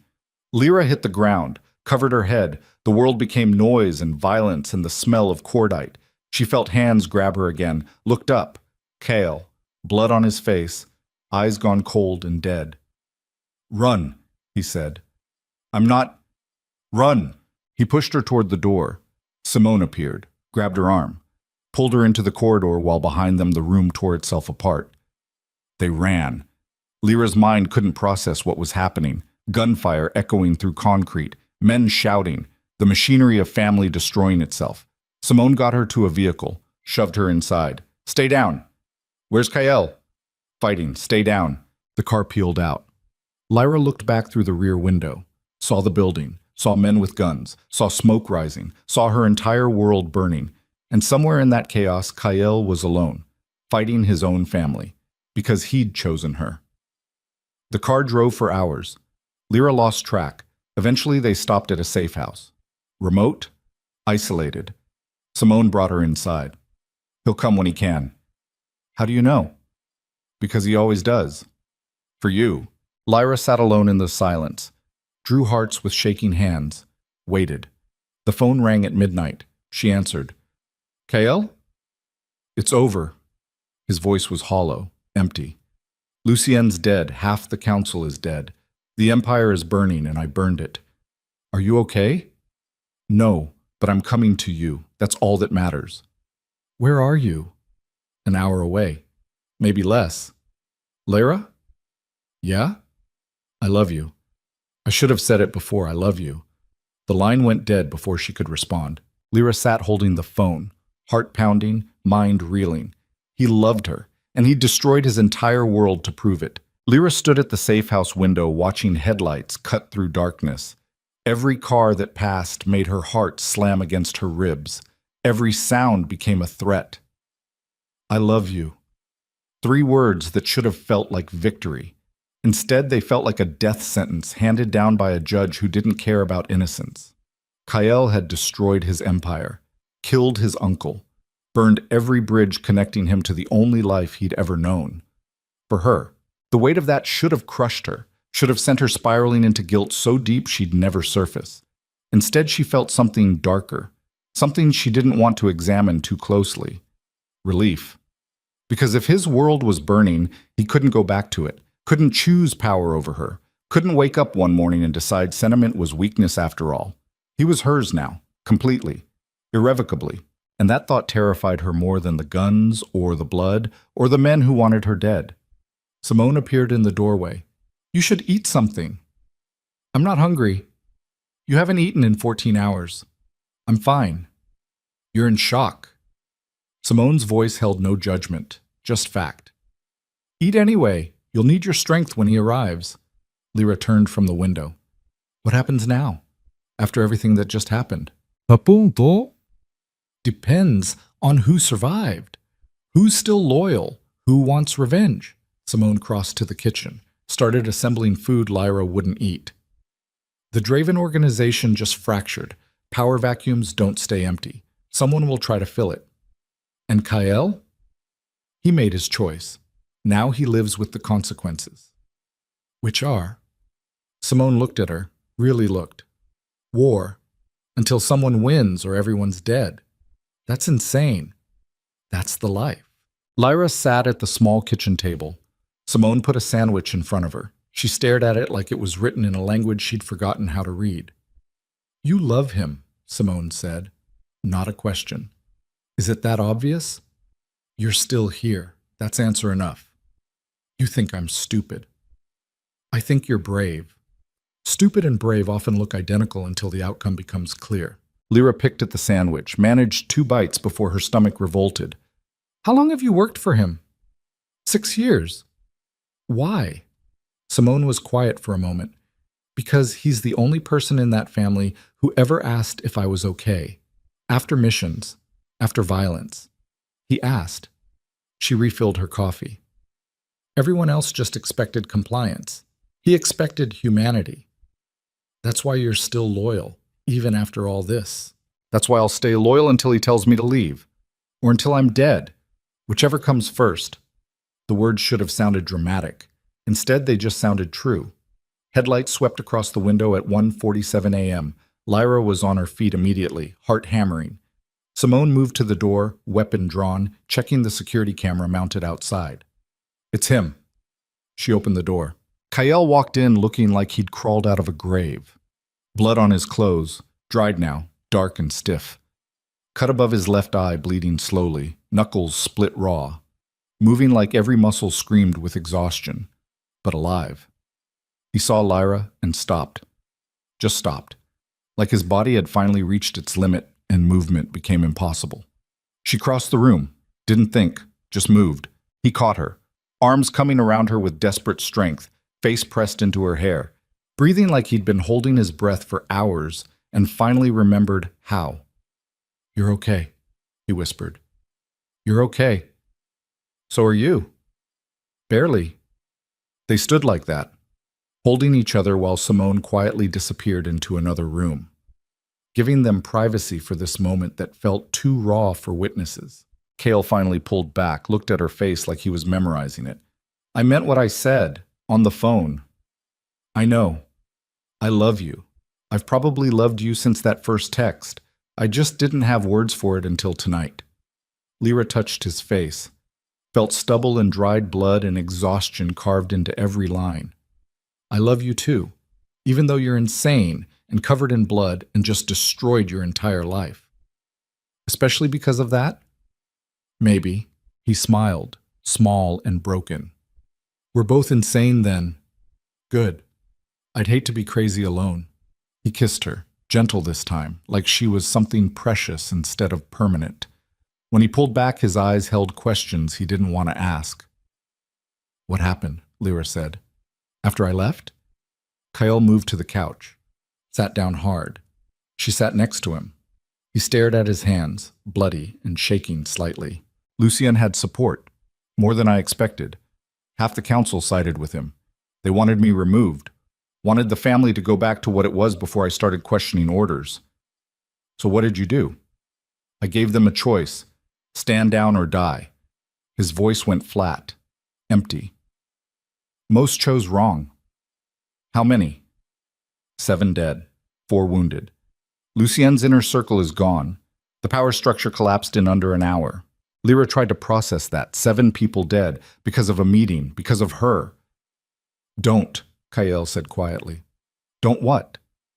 Blame yourself. I see it in your face. This isn't your fault. You wouldn't have been at that meeting if not for me. I wouldn't have had a reason to walk away if not for you. There's a difference. He leaned back, closed his eyes. Lucien was making his move regardless. He's been positioning for years, waiting for weakness. I gave him an excuse, but he would have found one eventually. What happens now? The organization is fractured. Some will try to rebuild under new leadership. Some will scatter. Federal investigators will smell blood and start circling. He opened his eyes, looked at her. And we disappear. Disappear where? I don't know yet. Somewhere they can't find us. Europe, maybe. South America. Somewhere we can start over. The words should have sounded romantic, exciting. Instead, they sounded like exile. What about my career? Lyra asked. The contract? My whole life? You can work anywhere. Medical illustration is international. We'll set up somewhere remote, build something new. Just like that? We run away and pretend none of this happened? We survive. That's all that matters. Lyra stood, paced to the window, stared out at darkness. I can't just abandon everything. Everything is trying to kill you. Not everything, just your family. My former family, and they're very good at killing. She turned to face him. So we run forever, looking over our shoulders, never staying anywhere too long? That's the plan? You have a better one? I don't know. Maybe we fight back. Maybe we... No. Kale's voice went hard. No fighting, no revenge, no war. We disappear and we stay disappeared. That's the only way you survive this. What about you? I'll survive, I always do. That's not an answer. He stood, crossed to her. Listen to me. The people who want me dead are professionals. They won't stop, won't negotiate. Running is the only option that keeps you breathing. And you're okay with that? Just abandoning everything you've built? I already abandoned it. In that council room. The moment I chose you over them. The words hit like a slap. Lyra stepped back. Don't put that on me. Don't make me responsible for your choices. I'm not. I'm just stating facts. Facts that make me feel like I destroyed your life. You didn't destroy anything. You gave me a reason to walk away from something that was already destroying me. That's convenient. Kale's expression hardened. What's that supposed to mean? It means you're rewriting history to make yourself feel better about burning everything down. I'm telling you the truth. Your version of it. They stared at each other, the first real anger crackling between them since this started. You want a different truth? Kyle said quietly. Fine. Yes, I destroyed the family organization. Yes, people died. Yes, I chose you over power and legacy and everything my father built. And yes, part of me is terrified I made the wrong choice. Happy now? You think you made the wrong choice? I don't know. Ask me in 6 months when we're hiding in some remote village and you're going insane from isolation. You're the one who wanted this. I wanted you alive. Everything else is collateral damage. The honesty of that statement cut deeper than any lie. I need air, Lyra said. You can't go outside. Then I need space, privacy, something. She walked to the bedroom, closed the door, sat on the edge of the bed and tried to breathe through the pressure building in her chest. This was wrong, all of it. She loved him. That part was true. But love wasn't supposed to cost this much. Wasn't supposed to leave bodies and burned empires in its wake. Her phone, the burner, sat on the nightstand. She picked it up, scrolled through the contacts. Only 3 numbers. Kyle, Simone, and one other. Iris. She'd saved Iris's number before everything exploded. Insurance, a lifeline to her old world. Her thumb hovered over the call button. She shouldn't. Calling Iris would be dangerous, would put her friend at risk, would open doors better left closed. But Lyra needed to hear a voice from her real life, the one where the worst problem was a difficult client or a looming deadline. She pressed call. It rang 4 times. Then, "Hello?" Iris's voice, worried, uncertain. "It's me," Lyra said. Silence. Then, "Oh, thank God. Lyra, where are you? I've been calling your number for days. It goes straight to voicemail.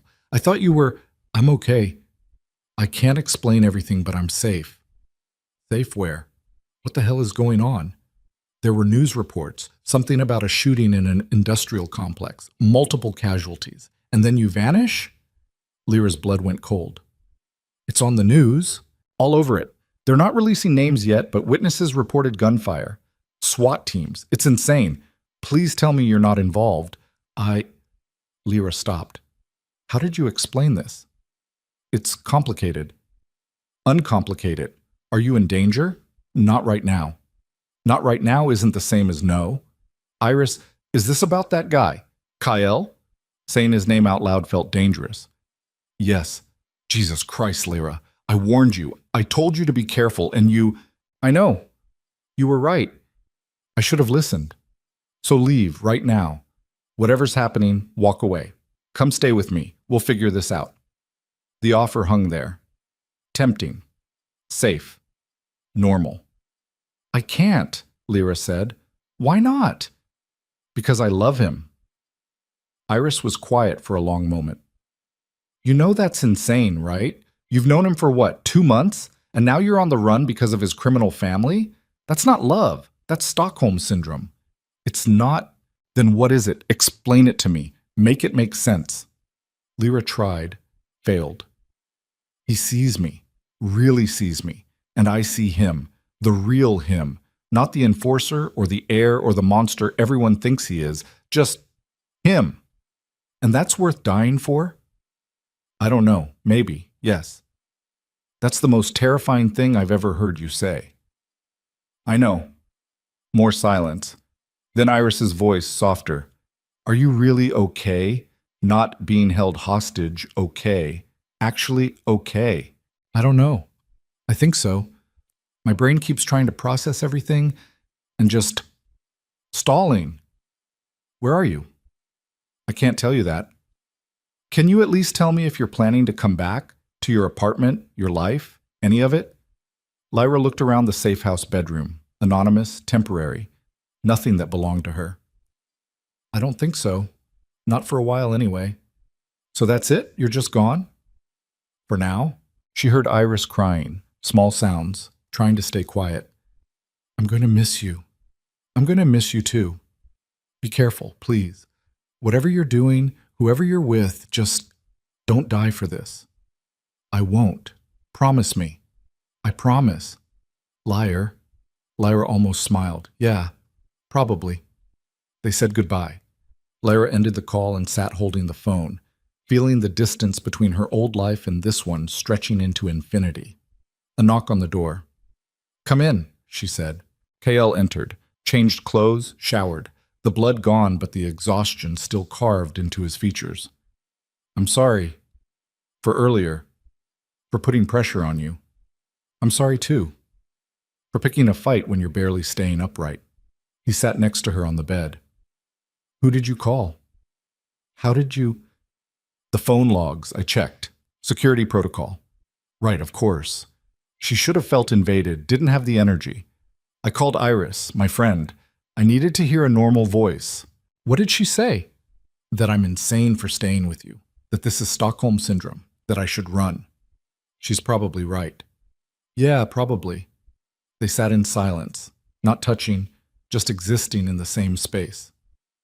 "The shooting made the news," Lyra said. "Multiple casualties, SWAT response. It's everywhere."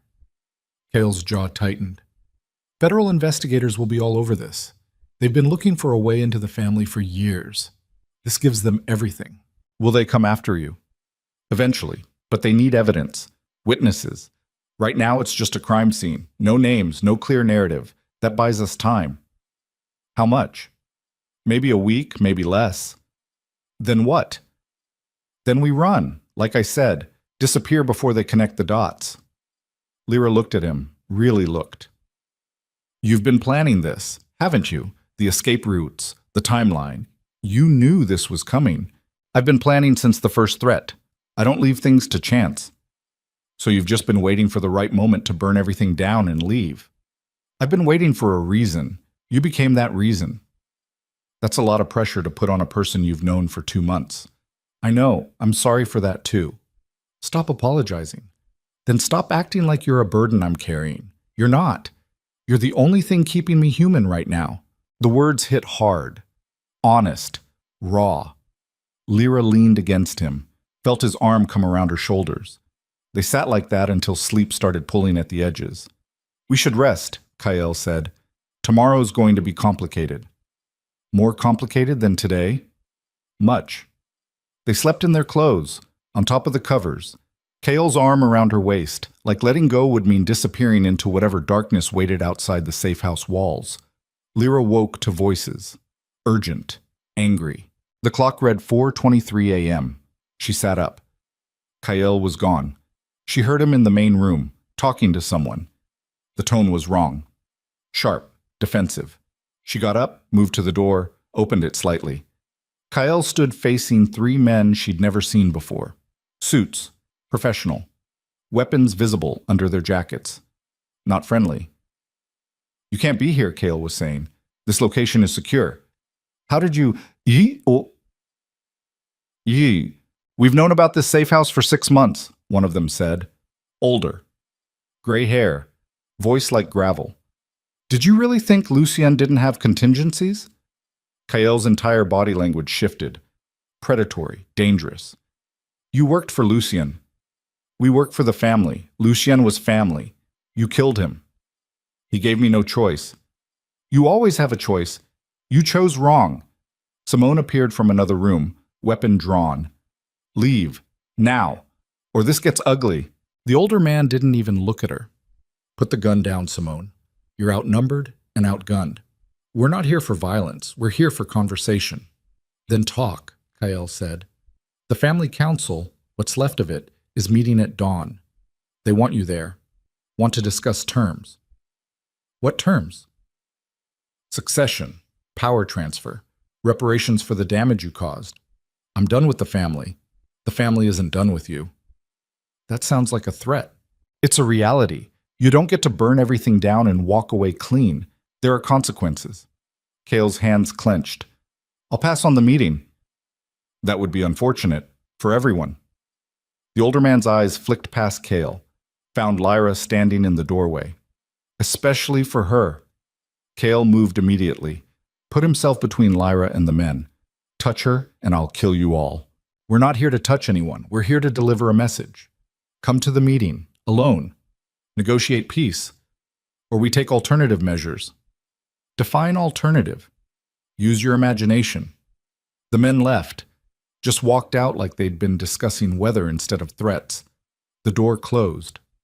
Silence crashed through the safe house. Pack your things, Kael said without turning around. We're leaving. Now. What was that? Lyra asked. Lucien's contingency. He knew I might move against him. Had loyalists ready to respond. They know about this place. They know about everything. All my safe houses, all my escape routes. He was always 3 steps ahead. Simone was already moving, grabbing bags, weapons, efficient and deadly. Where are we going? I don't know yet. Somewhere off the grid. Somewhere he couldn't have prepared for. Nowhere is off the grid to these people, Simone said. You know that. Then we improvise. They packed in under 10 minutes. Everything essential. Everything portable. Lyra moved on autopilot. Her brain couldn't keep up with the escalation. They left through a back exit. Different car this time. Older. Unremarkable. Simone drove. Kael sat in the passenger seat making calls, speaking Russian. His voice hard and fast. Lyra sat in back watching the city wake up around them. Dawn breaking over buildings that didn't care about violence or empires or people running for their lives. Where are we going? She asked. Pier 39. Container ship leaving for Rotterdam in 3 hours. I'm buying passage. We're fleeing the country? We're surviving. On a container ship? It's off record. No passenger manifest. No paper trail. It's also illegal. Everything I do is illegal. You need to make peace with that. They drove in silence, reached the pier at 5:47 a.m. Simone pulled up to a warehouse, killed the engine. This is where I leave you, she said. Cale looked at her. You're not coming? Someone needs to stay, monitor the situation, feed you information. I'm more useful here than on a ship crossing the Atlantic. Simone, don't argue. You know I'm right. She looked at Lyra through the rearview mirror. Take care of him. He's good at surviving, terrible at living. You're the only person I've ever seen make him want both. Thank you for everything. Simone smiled, small and sad. Don't thank me yet. You might hate me later for not talking you out of this. They got out. Simone drove away, disappeared into morning traffic like she'd never existed. Cale led Lyra into the warehouse, empty except for a man waiting by a shipping container. Money exchanged hands. The man pointed to the container. 3 weeks to Rotterdam. Food and water inside. Don't make noise. Don't leave the container. Captain finds you. You're on your own. Understood, Cale said. They climbed inside. The container smelled like rust and seawater and desperation. Bare bulb hanging from the ceiling, sleeping bags, boxes of supplies. The door closed, locked from outside. Darkness. Then the bulb flickered on. Lyra looked around their new prison. This is insane. This is survival. For 3 weeks? In a metal box? Better than dead. She wanted to argue, couldn't find the energy. Instead, she sat on one of the sleeping bags and put her head in her hands. Kyle sat next to her. I know this isn't what you signed up for. I didn't sign up for any of this. I know. And I'm sorry. If there was another way, there isn't. I get it. We run or we die. Those are the options. Not forever, just until things settle. 6 months, maybe a year. Then we can resurface somewhere new, build something real. Lyra laughed, bitter and broken. You really believe that? I have to. Why? Because you're here, and if you're here, there has to be a future worth surviving for. The container lurched, started moving, being loaded onto the ship. They were really doing this, running, hiding, abandoning everything for a chance at something that might not even exist. The ship departed at 8:34 a.m. Lyra felt the engines rumble to life, felt the container sway as they moved out of the harbor, felt every certainty she'd ever had crack under the weight of this new reality. Day 1 passed in silence. They ate from ration packs, drank bottled water, tried not to think about the walls closing in. Day 2. Lyra started sketching. Hearts, lungs, kidneys, anything to keep her hands busy and her mind from fragmenting. Day 3, Cale broke. I should have left you alone, he said, staring at the metal wall. That first text, I should have ignored it, let you find someone normal, someone who doesn't come with death warrants and federal investigations. You didn't force me to stay. I didn't give you the full truth either. You told me enough. Not about Lucien, not about the contingencies. I thought I could protect you from the worst of it. I was wrong. So what now? We wallow in regret for 3 weeks? Maybe. Sounds productive. Despite everything, Lyra almost smiled. We're both disasters. The worst kind. And yet here we are. Here we are. They existed in the container. Time became abstract. Sleep schedules collapsed. Meals happened whenever hunger outweighed apathy. On day 7, the burner phone rang. They both stared at it. The phone shouldn't work. They were in the middle of the Atlantic. No signal, no towers. It rang again. Cale picked it up. Hello? His expression went from confused to horrified in 3 seconds. What? Lyra asked. He put it on speaker. A voice came through, distorted, mechanical. But the words were crystal clear. Cale Draven, this message is being broadcast on a frequency you can't block. Listen carefully. We have Iris Chen, your girlfriend's friend. She's alive. For now. But that depends entirely on your next choice. Lyra's world stopped. No. You have 72 hours to return to New York and surrender yourself to family custody. If you comply, Iris lives. If you run, she dies. Slowly, painfully, and we'll make sure Lyra hears every second of it. The line went dead. Lyra couldn't breathe, couldn't think. Her vision tunneled to a single point of horror. They have Iris. They took her because of me. Because I called her, because... Stop! Cale's voice cut through the spiral. This isn't your fault. Of course it's my fault. I called her. I led them right to her. They were already watching everyone connected to you. The call didn't matter. Then what do we do? Cale stood, paced this tiny space like a caged animal. We turn around. Get off this ship at the first port. Go back. That's a trap. Obviously. You'll die. Probably. Kyle, what else do you want me to say? They have your friend. They're using her as leverage. If I don't go back, they'll kill her. Brutally. And you'll carry that for the rest of your life. And if you do go back, they'll kill you. And I'll carry that instead. At least you'll be alive to carry it. Lyra grabbed his arm, forced him to look at her. Don't do this. Don't sacrifice yourself for my mistakes. This isn't about sacrifice. It's about doing what's necessary. No. It's about you thinking you're responsible for fixing everything. You're not. You don't owe me this. Yes, I do. His voice was quiet, final. Because I dragged you into my world, made you a target, got your friend kidnapped. This is my fault, all of it, and I'm going to make it right. By dying? If that's what it takes. That's not making it right. That's just more death. It's the only option that saves Iris. Lyra wanted to scream, to hit something, to rewind time to that first text and delete the entire conversation. There has to be another way, she said. There isn't. Then we find one. In 72 hours? Impossible. Nothing's impossible. You told me that. Remember? When you said you'd get my contract back, when you said you'd protect me, you made impossible things happen. This is different. How? Because this time the cost is me, and I'm willing to pay it. The word shattered something inside her. I'm not. I'm not willing to lose you. You might not have a choice. Then I'll make one. We both will. Together. Kyle looked at her, really looked, like he was seeing her for the first time. What are you saying? I'm saying we don't run. We don't surrender. We fight back. Against the entire organization? That's suicide. Maybe. But at least we go down swinging instead of hiding in a metal box waiting for them to pick us off one by one. Lyra, no, listen to me. They took Iris because they know I'm your weakness. Fine. Let's use that. Let's make them think they've won, that you're coming back to negotiate, and then we burn down everything they have left. You have no idea what you're suggesting. Then explain it to me, in detail, every ugly truth, because I'm done being protected from reality. If we're doing this, if we're really fighting, I need to know what that means. Kael was quiet for a long time. When he finally spoke, his voice was different, colder. The enforcer instead of the man. It means violence, real violence. Not movie choreography. It means people begging for death before you give it to them.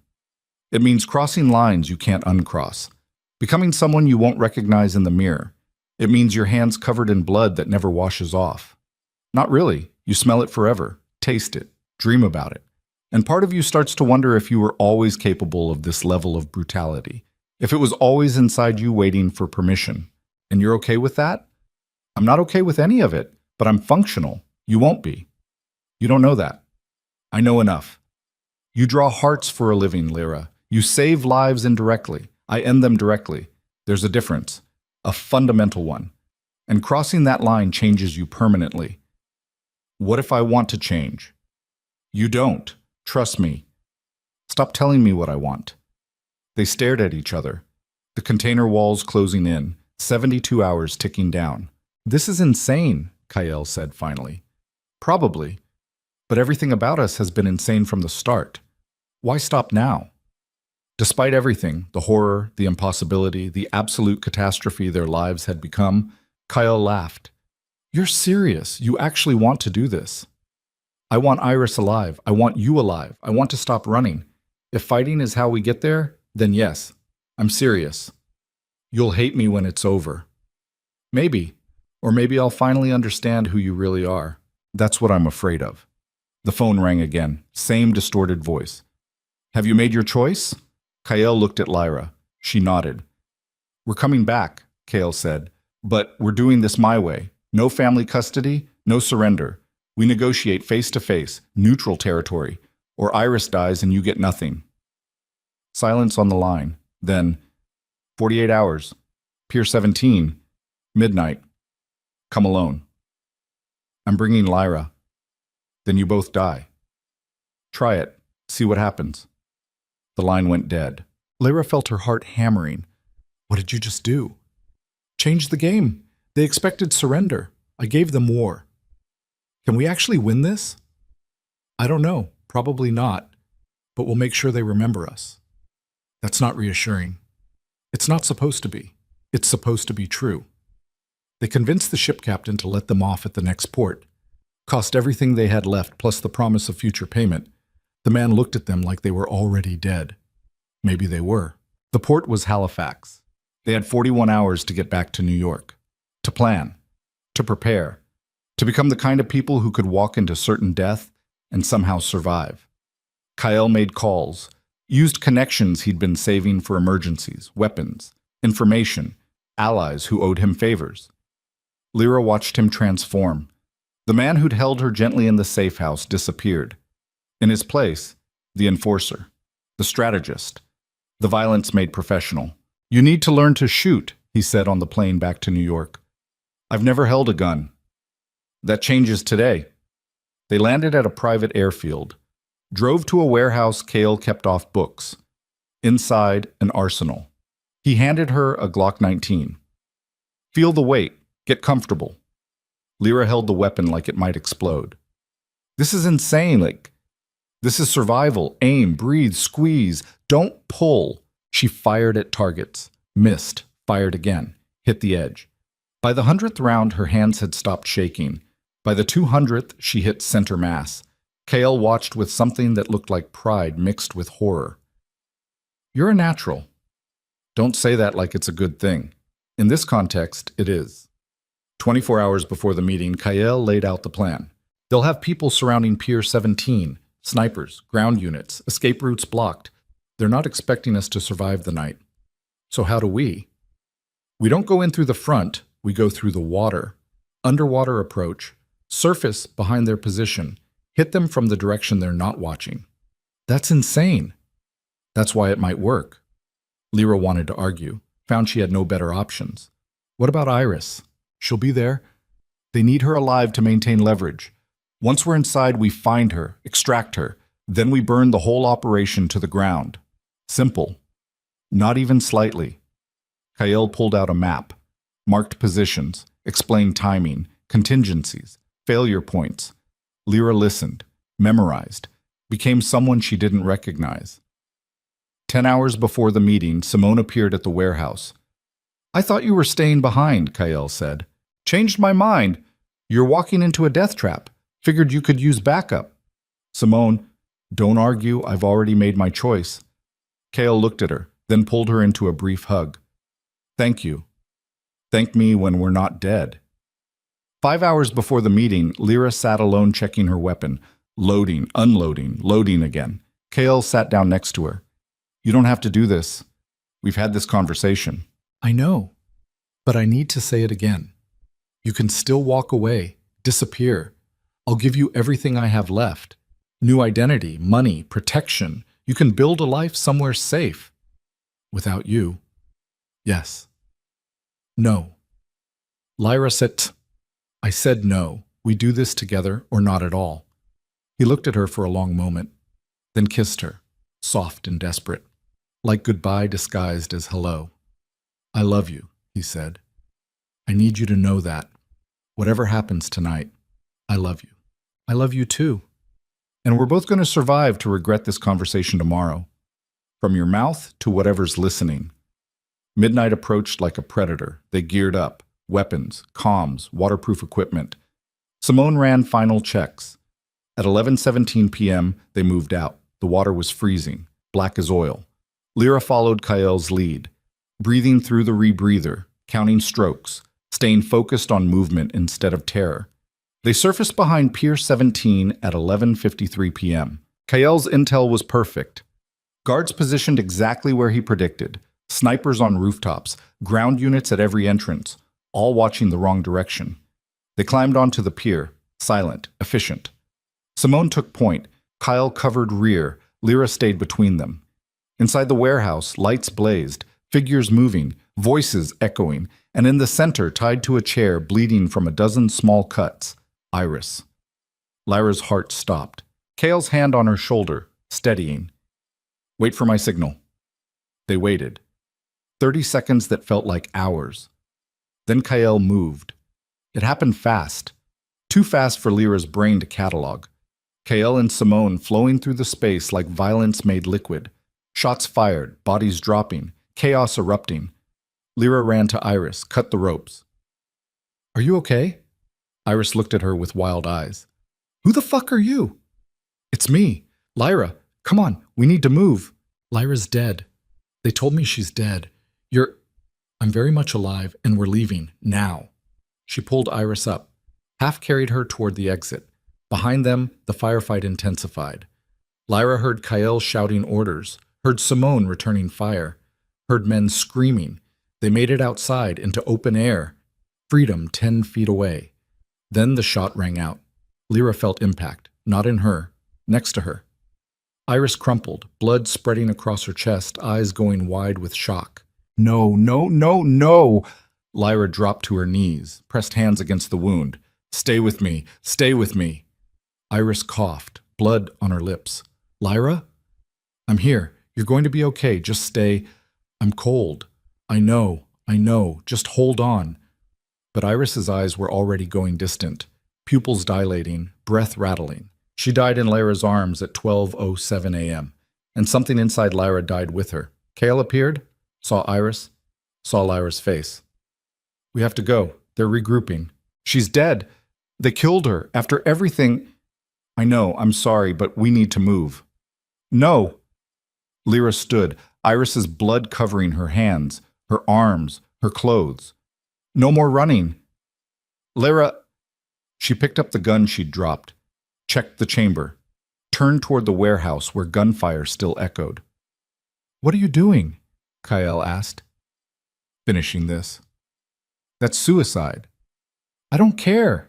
She walked back into the warehouse, back into the chaos, and for the first time in her life, Lyra Vale stopped drawing the inside of human bodies and started destroying them instead. Lyra walked back into hell with Iris's blood still warm on her hands. The warehouse had become a war zone. Smoke hung thick in the air. Broken glass crunched under her boots. Sparks showered from damaged electrical panels, casting everything in stuttering orange light. She didn't think. Thinking meant remembering Iris's eyes going empty. Thinking meant feeling the weight of a life ending in her arms. Thinking meant breaking completely. So she stopped thinking. A man appeared from behind a shipping container. Gun raised. Face she didn't recognize. Didn't matter. Lyra fired twice. Center mass, just like Kael taught her. The man dropped. She kept walking. Lyra! Kael's voice cut through the chaos. Get down! She didn't. Couldn't. Forward momentum was the only thing keeping her upright. Another figure, this one faster, trained. He got a shot off that went wide, gouged concrete beside her head. She didn't flinch. Fired back. 3 rounds. The third one caught him in the throat. He went down choking, drowning in his own blood. Lyra stepped over him without slowing. The warehouse opened into a larger space. This was where they'd been keeping Iris, where they'd cut her, tortured her, used her as bait.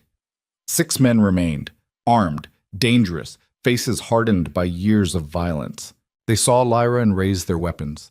She should have felt fear, terror, survival instinct screaming to run. Instead, she felt nothing but cold fury burning so bright it erased everything else.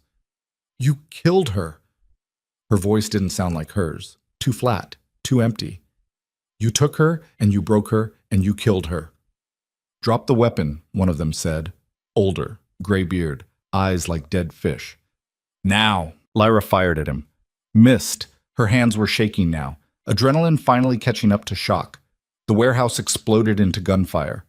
She dove behind a steel pillar, rounds hammering into metal, ricochets screaming past her head.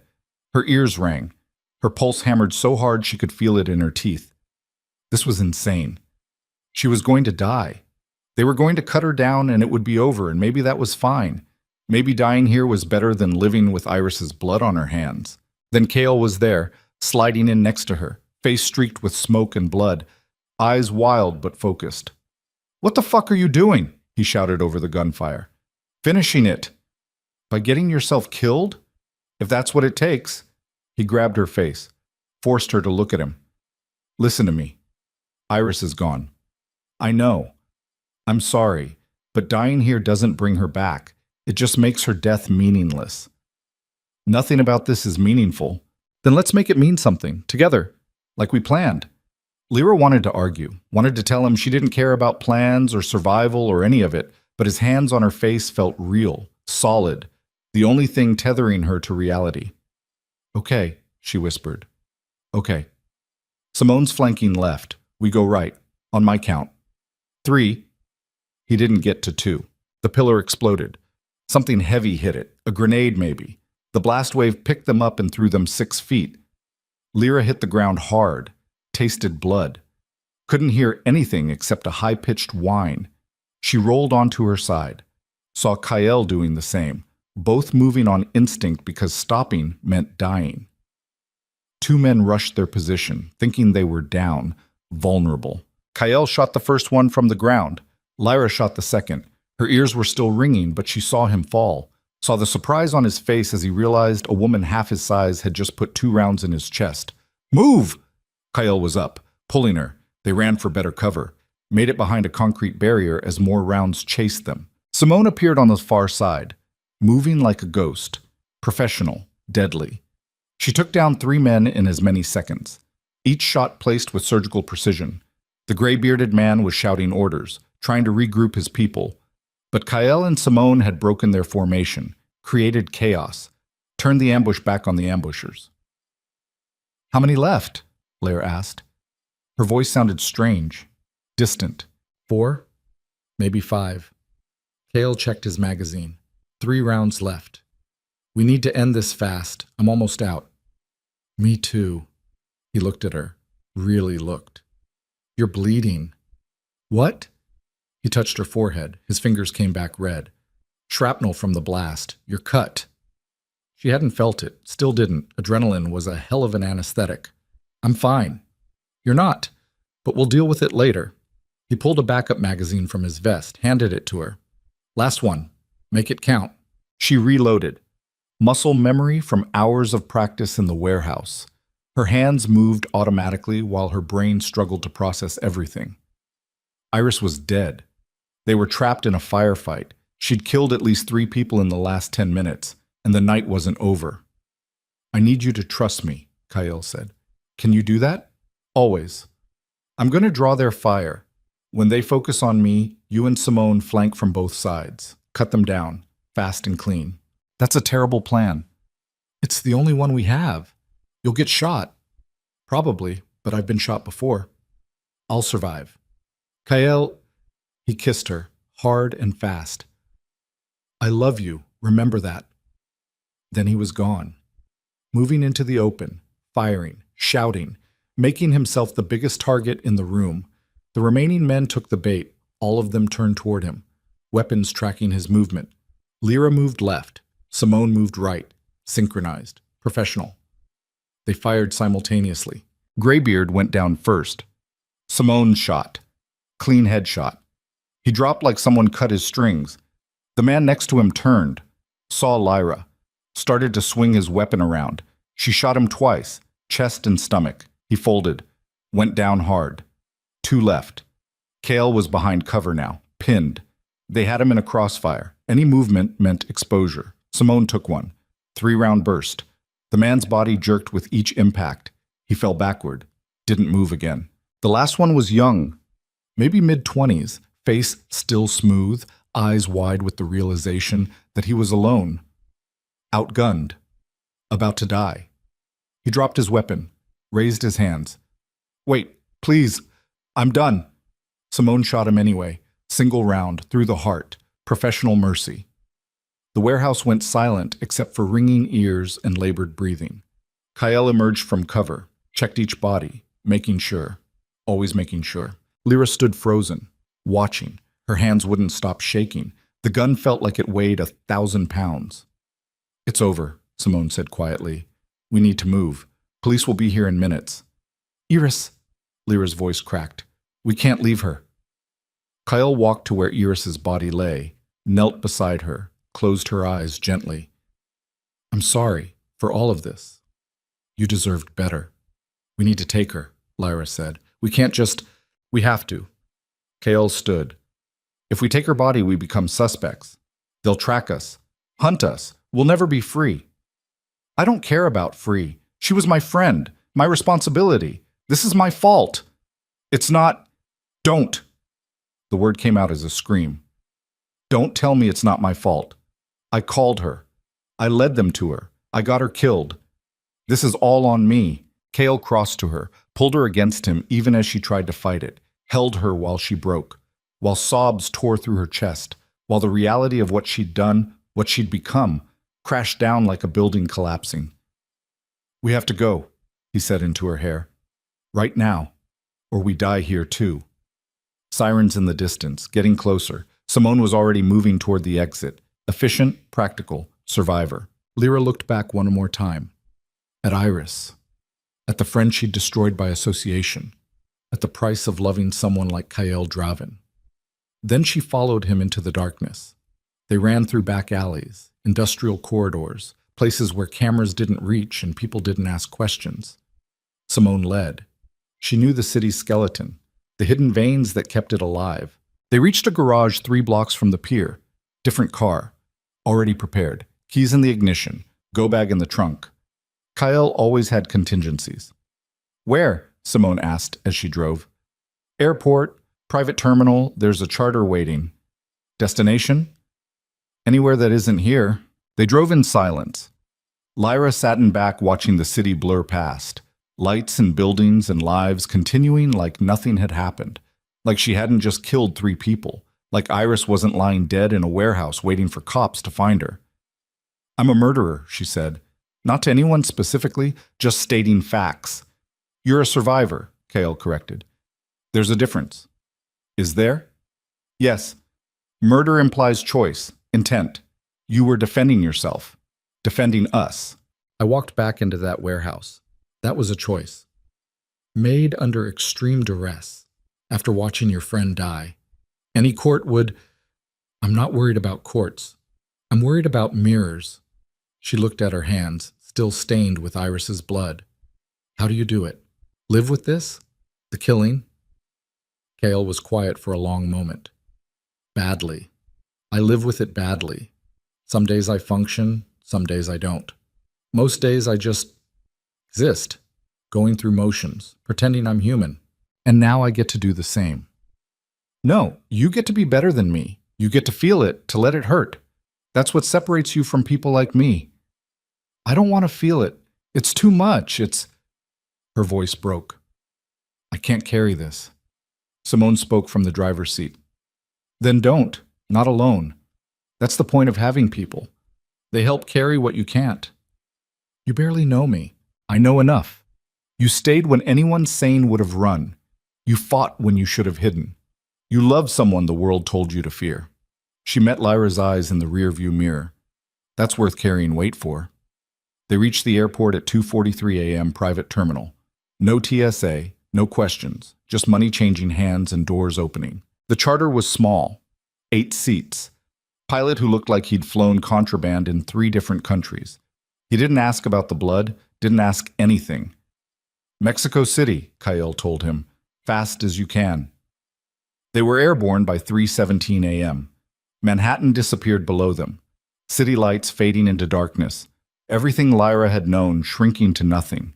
She sat next to the window, forehead pressed against cold plastic, watching America vanish. Kyle sat beside her. Didn't talk, just existed nearby. Available, but not intrusive. Simone sat across the aisle, already asleep, or pretending to be, giving them privacy. "What happens now?" Lyra asked finally. We disappear. New identities, new lives. Somewhere they can't find us. For how long? Forever. Or until they stop looking. Whichever comes first. I don't know how to be someone else. Neither do I. We'll figure it out together. Lyra turned to look at him. I don't blame you for any of this. I need you to know that. You should blame me. But I don't. We made choices. Both of us. Good and bad. This is where they led. To you covered in your friend's blood, running from the law, wanted for murder. That's where my choices led. Also to me alive, when by all rights I should be dead. You kept me breathing. That counts for something. Kale touched her face, traced the cut on her forehead where shrapnel had split skin. I'm sorry I couldn't save her too. You tried. We both tried. It wasn't enough. Lyra leaned into his touch. Tell me about Mexico City. What's it like? Big, chaotic, easy to disappear if you know how. We'll stay there a few weeks, then move again. Keep moving until the heat dies down. And then? Then maybe we stop, find somewhere quiet, build something that looks like a life. Do you really believe we can? I have to, because the alternative is running forever, and eventually even I'll get tired. The plane flew through darkness, hours passing in mechanical drone of engines and pressurized silence. Somewhere over the Gulf, Lyra finally slept. Not restful, not peaceful, but unconscious enough that her brain stopped screaming for a while. She dreamed of Iris, of the warehouse, of blood and gunfire and choices that couldn't be unmade. She woke gasping, Kael's hand on her shoulder, anchoring her to reality. You're okay. Just a dream. It's not. It's real. All of it. I know. But you're safe right now. That's what matters. Safe feels like a lie. Sometimes lies are all we have. They landed in Mexico City at dawn, the city waking up around them, noise and color and life, continuing like violence was something that happened somewhere else, to other people. Simone had contacts, safe houses, resources. She led them through the city to an apartment in Polanco, upscale, anonymous, the kind of place where neighbors minded their business. 3 days, she said, then we move. Don't go out unless necessary. Don't call anyone. Don't exist on paper. What are you going to do? Kael asked. Clean up the mess in New York. Make sure the investigation goes cold. Buy you time. Simone, I'm not arguing. This is my job. Let me do it. She left before either of them could protest. The apartment was furnished but soulless. Expensive furniture that nobody loved. Art on walls chosen by decorators instead of humans. Everything perfect and empty, like a tomb designed by architects. Lyra stood in the bathroom, stared at her reflection, barely recognized the woman looking back. Blood in her hair, bruises forming, eyes that had seen too much in too short a time. She turned on the shower, watched water run brown, then pink, then finally clear as Iris's blood washed away. Washed down the drain into Mexican sewers, into the ocean, into forever. The physical evidence disappeared. The rest would take longer. Kael knocked on the door. You okay in there? Define okay. Fair point. Can I come in? Yeah. He entered, sat on the closed toilet lid, watched her through the frosted shower glass. You should sleep, he said. Can't. Every time I close my eyes, I see her. That won't go away for a while. How long? Years. Maybe never completely, but it gets manageable, eventually. That's not reassuring. It's honest. Lyra turned off the water, stepped out. Kael handed her a towel without looking, giving her privacy even now. I need to tell her family, she said, about what happened. They deserve to know. You can't. Any contact traces back to you, makes you a suspect. So they just never know? She just disappears? The police will notify them when they identify the body. As a victim of gang violence? A random casualty? That's not fair. None of this is fair, but it's survival. And survival means hard choices. Lyra dried off, got dressed. Her hands moved mechanically. Muscle memory handling what her brain couldn't process. They sat together in the living room, watching sunrise paint the city gold through floor-to-ceiling windows, beautiful and indifferent. What did you study? Kale asked suddenly. What? Before medical illustration. What did you study in school? The question felt surreal. Normal conversation in the wreckage of their lives. Anatomy, biology. I wanted to be a surgeon initially. Why didn't you? Because I froze the first time I saw a live surgery. Not the blood, not the cutting, the responsibility. Knowing one mistake could kill someone, I couldn't handle that pressure. So you chose illustration instead. Yeah, all the anatomy, none of the death. Or so I thought. She laughed, bitter. Turns out death finds you anyway. It does, but you handled it, tonight, in the warehouse. You didn't freeze. Because I wasn't thinking, I was just reacting, surviving. That's all any of us do. React until the threat passes, then fall apart after. Is that what you do? Every time. Lyra looked at him. You're falling apart right now, aren't you? Completely. You hide it well. Years of practice. They sat in comfortable silence, two broken people holding each other together through proximity alone. I want to call my mother, Lyra said finally. You can't. I know, but I want to. Tell her I'm alive, that I'm okay, that she doesn't need to worry. She's going to worry anyway. That's what mothers do. Mine especially. She'll see the news, the warehouse shooting, she'll assume the worst.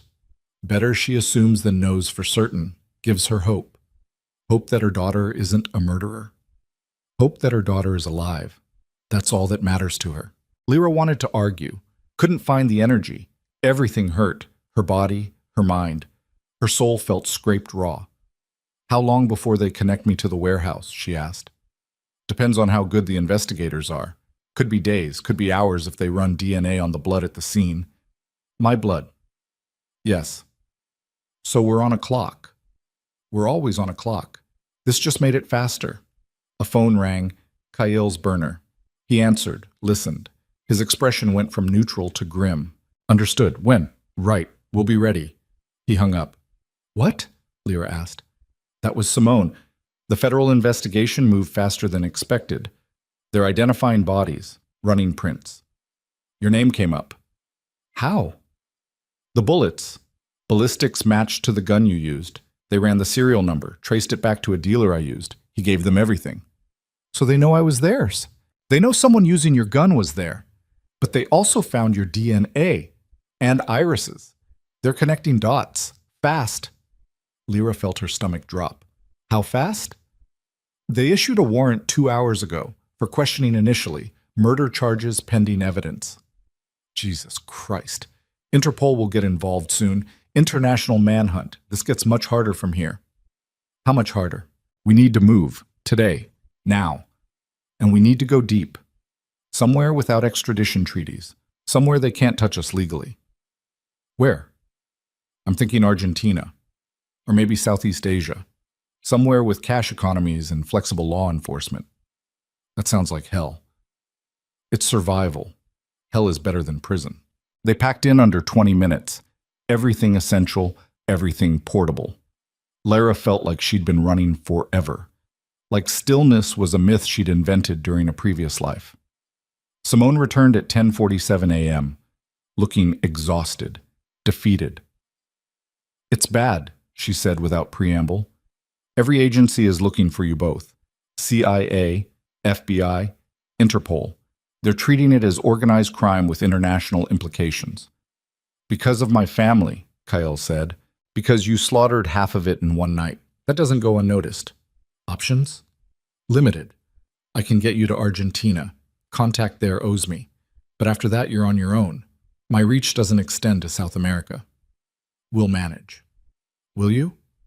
Simone looked at Lyra. This isn't going to get easier. Running changes you, makes you paranoid, isolated. You'll stop trusting everyone, stop sleeping properly, stop feeling safe anywhere. Can you live like that? I don't have a choice. Everyone has a choice. Yours is coming up fast. Meaning? Meaning there's another option. You turn yourself in, cooperate with authorities, testify against what's left of the Draven organization, plea deal, witness protection. New life, but legal. Lyra looked at Kyle. What do you think? I think you should consider it. And you? I can't turn myself in. Too many bodies, too many crimes. I'd die in prison. But you have a chance. Clean record until tonight. Good reason for being there. They might show mercy. Might. Better odds than running forever. Lyra felt something crack inside her. You're telling me to leave you. I'm telling you to save yourself. By abandoning you. By choosing life over loyalty to someone who's already destroyed. You're not destroyed. Yes, I am. I just haven't stopped moving long enough to fall apart completely. But I will, soon. And I don't want you there when it happens. Kyle, please. The word sounded like it cost him everything. Please take the deal. Live. Build something good. Be the person you were before I ruined you. You didn't ruin me. Look in the mirror. Look at your hands. Tell me I didn't ruin you. Lyra looked down. Her hands were steady now, clean. But she could still feel Iris's blood. Still feel the recoil of the gun. Still feel the weight of taking lives. I love you, she said. That hasn't changed. It should have. But it didn't.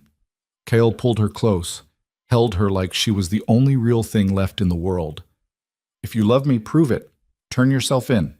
Take the deal. Survive this. Not without you. Especially without me. They stood like that. Locked together while the clock ticked down, while choices narrowed to impossible options.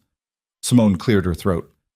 Decision needs to happen in the next 10 minutes. After that, we lose the window. What window? Lyra asked.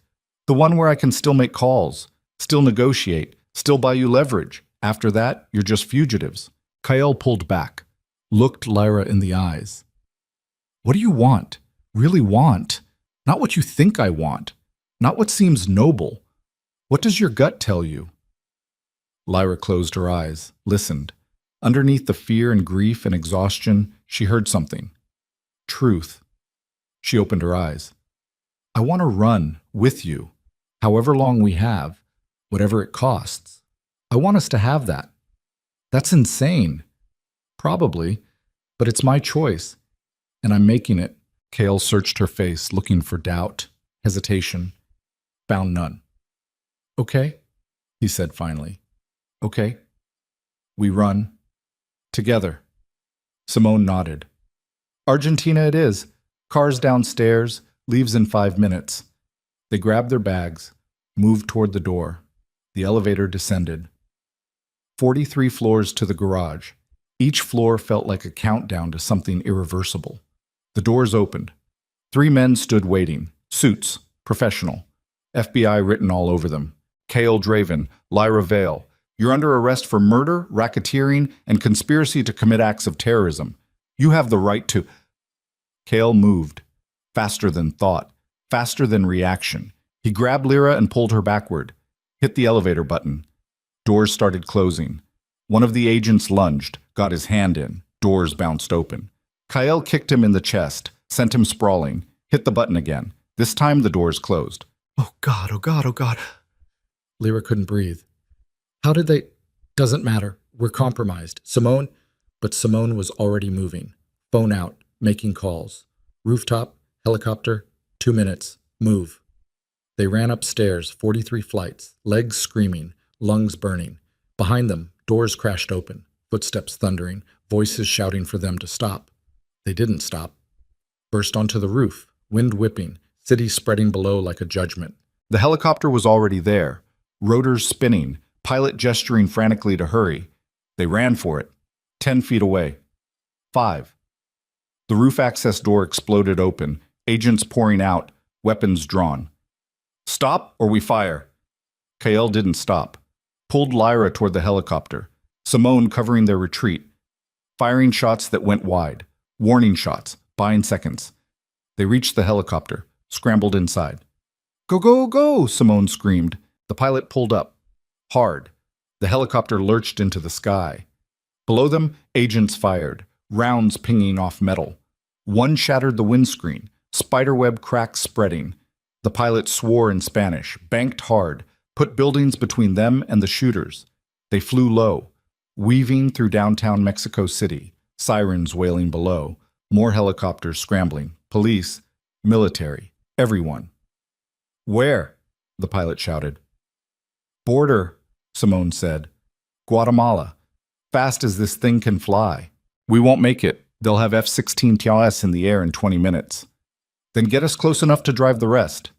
They flew. Minutes stretching into hours, every second expecting missiles, fighter jets, the end. It didn't come. They landed in a field 70 miles from the Guatemalan border, middle of nowhere. Just dirt and scrub and horizon. A truck waited. Old, battered, perfect. This is where I leave you, Simone said. Come with us, Lyra said. You're implicated now, too. I'll be fine. I know how to disappear. But you two need each other more than you need me. She looked at Kael. Keep her alive, that's an order. I'll try. Don't try. Do. She hugged them both, quick, professional, then got back in the helicopter. It lifted off, disappeared toward Mexico City, toward cleanup and consequences. Kael and Lyra stood alone in the field, truck idling, border ahead, everything behind them burning. Ready? He asked. No. But let's go anyway. They drove through dust and heat, through small towns where nobody looked twice at gringos passing through checkpoints that accepted bribes without questions. They crossed into Guatemala at sunset, no drama, no fanfare, just tired guards waving them through. On the other side, Lyra finally breathed. We made it, she said. We made it out of Mexico, still have the rest of the world to worry about. Let me have this moment. Okay, we made it. They drove until darkness made roads invisible, stopped at a motel that rented rooms by the hour, and didn't ask for passports. Inside, they collapsed, too exhausted to shower, too wired to sleep. What now? Lyra asked. Now we figure out how to be nobody, how to not exist, how to live without leaving traces. Sounds impossible. It is, but we're doing it anyway. She turned to face him. Do you regret it? Choosing me over everything else? Kael thought about it. Really thought. Ask me in a year. That's not an answer. It's the only honest one I have. They lay in darkness, listening to trucks on the highway, voices through thin walls, the world continuing despite them. I killed 3 people tonight, Lyra said quietly. I know. That number will never go down. Only up. I know. How do you live with it? Kael rolled to face her. By finding something worth living for, something bigger than the body count, something that makes the weight bearable. What's yours? Right now? He touched her face. You. Lyra felt tears slide down her temples. That's too much pressure. I know, but it's true anyway. They held each other while exhaustion finally won, while consciousness faded, while somewhere far away people they'd killed were being identified. Families were being notified. Investigations were accelerating. But here, in this moment, they were just 2 people who'd survived another day. Tomorrow would bring new problems, new choices, new consequences. But tomorrow hadn't arrived yet. And in the space between disaster and dawn, they found something like peace, even if it couldn't last, even if morning meant running again. For now, they had each other. And that would have to be enough. 6 months. That's how long they ran before the world finally caught up. 6 months of sleeping in different beds every week, of learning to wake at the smallest sound, of watching every face in every crowd for signs of recognition. 6 months of becoming ghosts. They moved through Central America like smoke, Guatemala to Honduras to El Salvador, never staying anywhere long enough to leave impressions, paying cash, avoiding cameras, speaking only when necessary. Lyra learned Spanish in motels where cockroaches outnumbered guests, learned to sleep with one eye open, learned that hunger was just another sensation you could ignore if survival demanded it. Kael taught her everything he knew, how to spot surveillance, how to disappear in crowds, how to read exits before entering rooms, how to become nobody. It should have broken them, the constant movement, the paranoia, the isolation. Instead, it forged something harder. They fought sometimes. Vicious arguments fueled by exhaustion and fear, about stupid things, which direction to drive, what name to use at the next checkpoint, whether the man at the gas station looked too long. But they always came back together, because apart meant alone, and alone meant death. The news followed them. International manhunt, multiple agencies coordinating, rewards posted, their faces on wanted posters in 3 languages. Lyra stopped looking at mirrors, stopped recognizing the woman she'd become. Hard eyes, lean body carved down to muscle and bone, hands that no longer shook when holding weapons. She drew sometimes, when they found moments of stillness. Hearts mostly. Always hearts. But the illustrations changed, became darker, more accurate to what she now knew about human anatomy. That hearts were just meat, muscle contracting because stopping meant death. Nothing poetic, nothing romantic, just machinery grinding until it failed. Kale watched her work. Never commented, just sat nearby, present, available. "You're getting better," he said one night in a Costa Rican beach town, watching her sketch by candlelight because electricity was unreliable. "At drawing? At surviving? Is that a compliment?" "It's an observation." Lyra set down her pencil. "I don't feel better. I feel hollowed out, like everything that made me human got scraped away." "You're still human." "Am I? I killed 3 people 6 months ago and I barely think about it anymore. That's not human. That's something else." "It's adaptation, your brain protecting itself from trauma it can't process." "You sound like a therapist." "I had a lot of therapy before I became what I am. Didn't take." "Why not?" Kale was quiet for a long time. "Because therapy requires honesty, and I was raised to lie about everything, especially to myself." "And now?" "Now I'm too far gone for therapy." "But you're not. When this is over, if it's ever over, you should talk to someone. Process everything before it calcifies into something you can't fix." "When will it be over?" "I don't know. Maybe never. Maybe tomorrow." That's the thing about running. You never know when you've run far enough. They left Costa Rica the next morning, crossed into Panama, then Colombia, moving south, always south, toward the bottom of the world where extradition treaties got complicated. Argentina became the goal. Buenos Aires specifically. Big enough to disappear, civilized enough to have resources, far enough that American law enforcement would struggle to operate. They made it to Bogota in late September, 6.5 months after the warehouse, after Iris, after everything burned. The contact Simone had arranged met them in a cafe, woman in her 50s, sharp eyes, expensive clothes hiding a life spent navigating gray markets. "You're the Draven boy," she said to Kyle. Not a question. "I was." "And you're the illustrator," looking at Lyra, "the one who killed her way out of New York." I defended myself. "Same thing in our world." The woman smiled, thin, professional. "I'm Isabella. Simone asked me to help, so I'm helping. But we need to be clear about expectations." "Which are?" Kale asked. "You stay low, don't make noise, don't draw attention. I can get you papers, identities, work if you need it. But I can't protect you from stupid choices." "Understood." "Good. Because the Americans are pushing hard. Interpol, DEA, even CIA is sniffing around. Your faces are everywhere. Getting you to Argentina is going to be expensive and dangerous." "How expensive?" Isabella named a figure. 6 months ago, it would have seemed impossible. Now it was just another number. Kale pulled cash from a bag, counted it out. Isabella took it, examined several bills. "This is half." "Other half on delivery. Smart. I like smart clients. They live longer." She stood. "Stay here 3 days. Don't leave this address. I'll bring documents. Then we move fast." She left. Lyra and Kyle sat in the apartment Isabella had provided. Bare concrete, single window overlooking an alley. The kind of place designed for people who needed to vanish quickly. "Do you trust her?" Lyra asked. "No, but Simone does. That's enough." "Have you heard from Simone?" "Not in 4 months. Radio silence is safer for everyone." "So we're alone." "We've been alone since Mexico." Lyra walked to the window, watched rain streak down glass. "I miss Iris. I know. I dream about her sometimes. She's always bleeding, always asking why I didn't save her." "That's guilt talking, not truth." "Is there a difference?" "Yes. Truth is that you tried, that you fought, that you killed the people responsible. Guilt is your brain punishing you for surviving when she didn't." Maybe I deserve punishment. Maybe. But you're getting it regardless. That's the price of living. 3 days passed like suspended animation.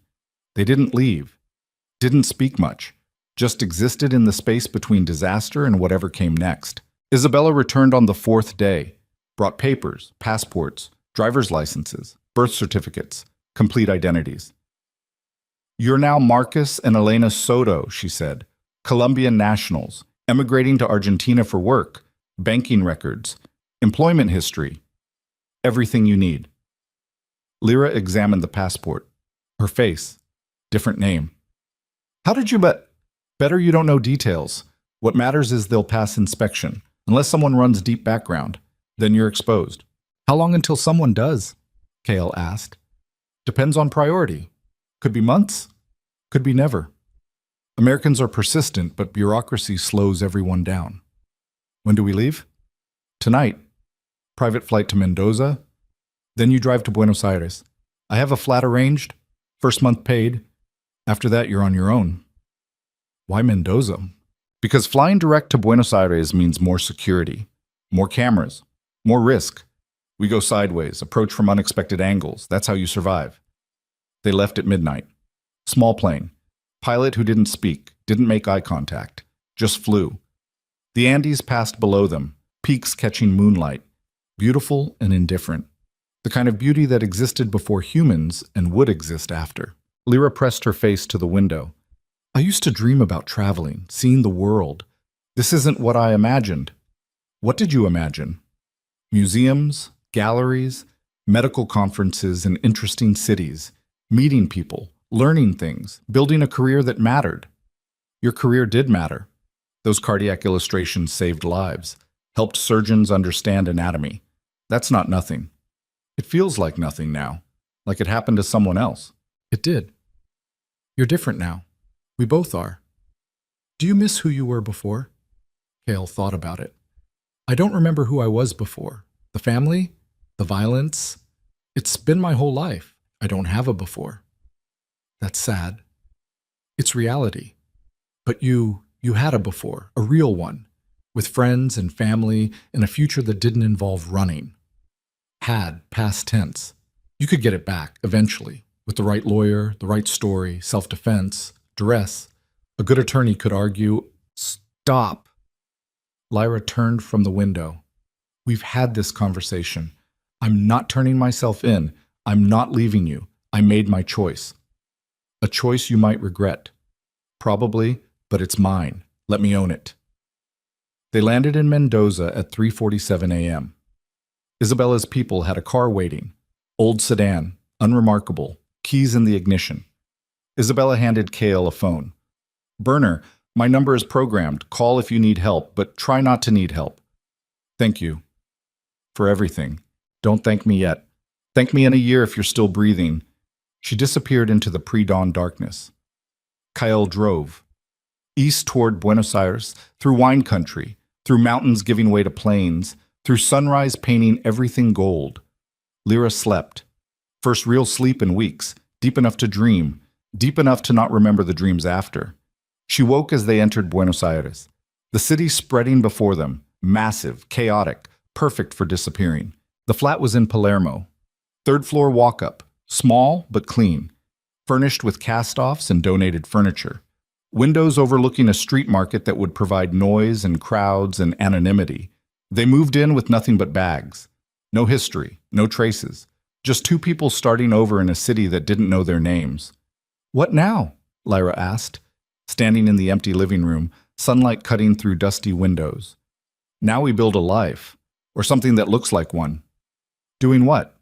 "Whatever we can. I speak Spanish. I can work security, private contracts, cash jobs." "And me?" "You're an artist. Draw. Sell work online under fake names. Teach classes. There are options." "Legal options." "Legal enough." They unpacked. Lyra set up a workspace by the window, bought cheap art supplies from a street vendor, started drawing again. Not medical illustrations. Those felt like a previous life. Instead, she drew the city, buildings, people, life continuing despite everything. Kyle found work with the private security firm. No questions asked. cash under the table, 12-hour shifts guarding warehouses and construction sites, coming home exhausted, collapsing into bed. They built a routine, something approaching normal. Markets on Sundays, coffee at the cafe downstairs, Spanish lessons from a neighbor who thought they were Colombian immigrants starting fresh, which wasn't entirely a lie. Months passed. The heat died down. International alerts got buried under new crimes, new priorities.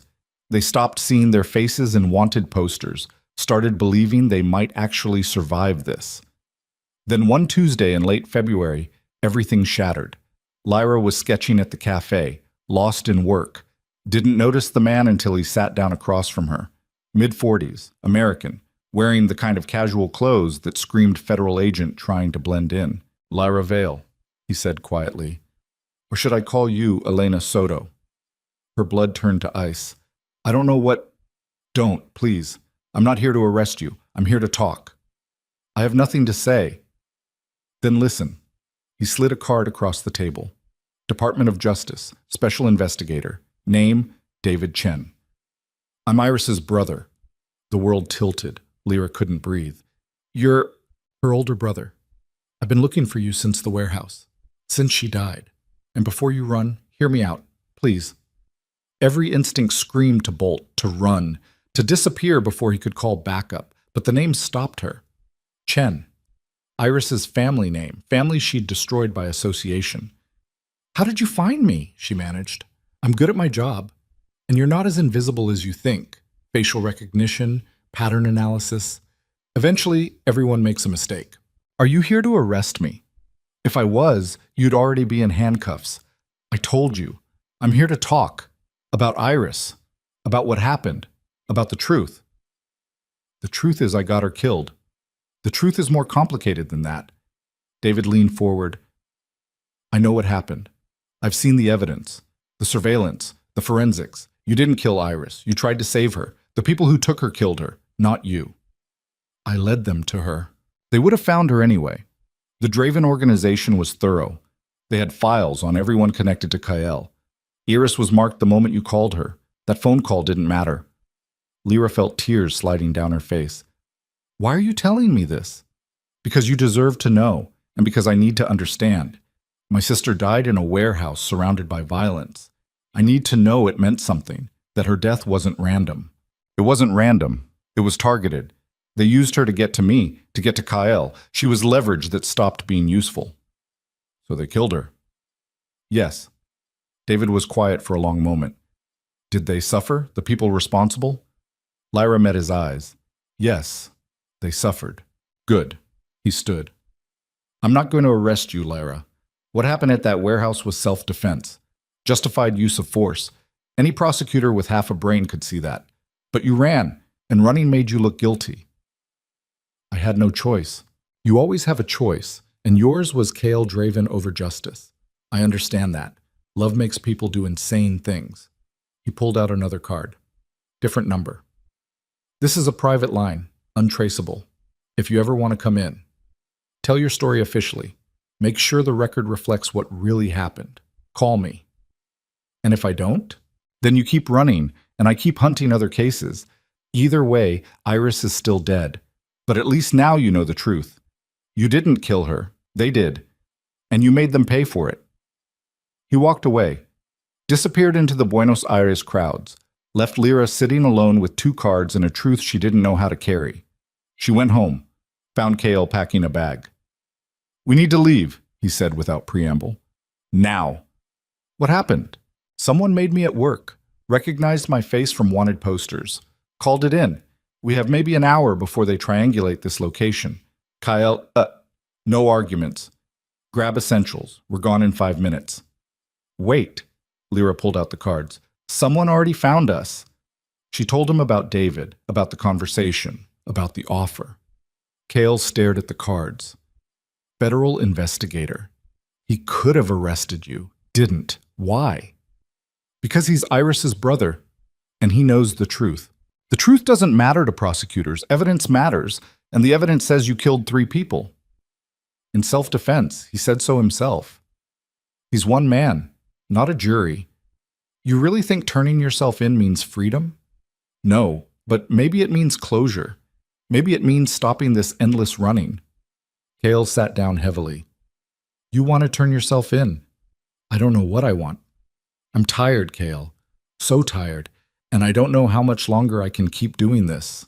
So what? You just give up? Call that number and surrender? Maybe. Or maybe I tell my story, the real one, and hope someone listens. They won't. You don't know that. I know the system. I know how power works. You tell the truth, and they'll twist it into whatever narrative serves them best. You'll spend 20 years in prison while they parade you as an example.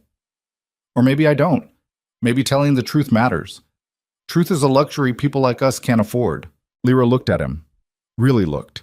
Saw the exhaustion carved into his features, the paranoia, the slow death of living like prey. Is this really living? She asked quietly. Running forever? Never settling? Never having anything real? It's survival. That's not the same thing. It's all we have. Is it? Or is it all you think we deserve? The question hit like a slap. Kyle stood, paced, hands clenching and unclenching. What do you want from me? I want you to consider the possibility that there's another way. That we don't have to run forever. That maybe turning ourselves in and telling the truth is better than dying slowly and hiding. You're talking about prison. I'm talking about living, really living, with our names, our faces, our story, instead of pretending to be people we're not. They'll separate us. You know that. Different facilities, different states. We'll never see each other again. Maybe. Or maybe we fight for a deal. Testimony for leniency. Simone had it right. We turn, we cooperate, we dismantle what's left of your family's organization in exchange for reduced sentences. You don't know what you're asking. Then explain it to me. Kyle stopped pacing, looked at her with something like desperation. I've done terrible things. Things I can't take back. Things no judge or jury will forgive. If I turn myself in, I die in prison. That's not hyperbole. That's reality. And if you don't, you die out here. Eventually, someone will find you, someone will recognize you, and it'll end badly. At least in prison, there's a chance at what? Redemption? I'm not redeemable, Lyra. I'm too far gone. I don't believe that. You should. Well, I don't. She crossed to him, took his hands. I love you. The real you. Not the enforcer, not the killer. The man who asked if I was okay when no one else did. The man who chose me over everything. That person is worth saving. Even if saving him means losing him? Even then. Cale pulled her close, held her like drowning. I can't lose you. I've lost everything else. But I can't lose you. You won't. Whatever happens, we're together. That's the promise. That's what we have. They stood like that, holding each other while sirens sounded somewhere distant, getting closer. They're coming, Kyle said. I know. We need to decide, right now, run or surrender. Lyra pulled back, looked at his face, memorized every detail, every scar, every line, every mark that told the story of who he'd become. Let's stop running, she said. Lyra, please, let's tell our story. Face whatever comes, together. No more hiding, no more pretending, just truth. Cale searched her eyes, looking for doubt, found only certainty. Okay, he whispered. Okay, we surrender. Together. Lyra pulled out David Chen's card, called the number. He answered on the first ring. Lyra? I want to come in, tell my story, officially. Where are you? She gave the address.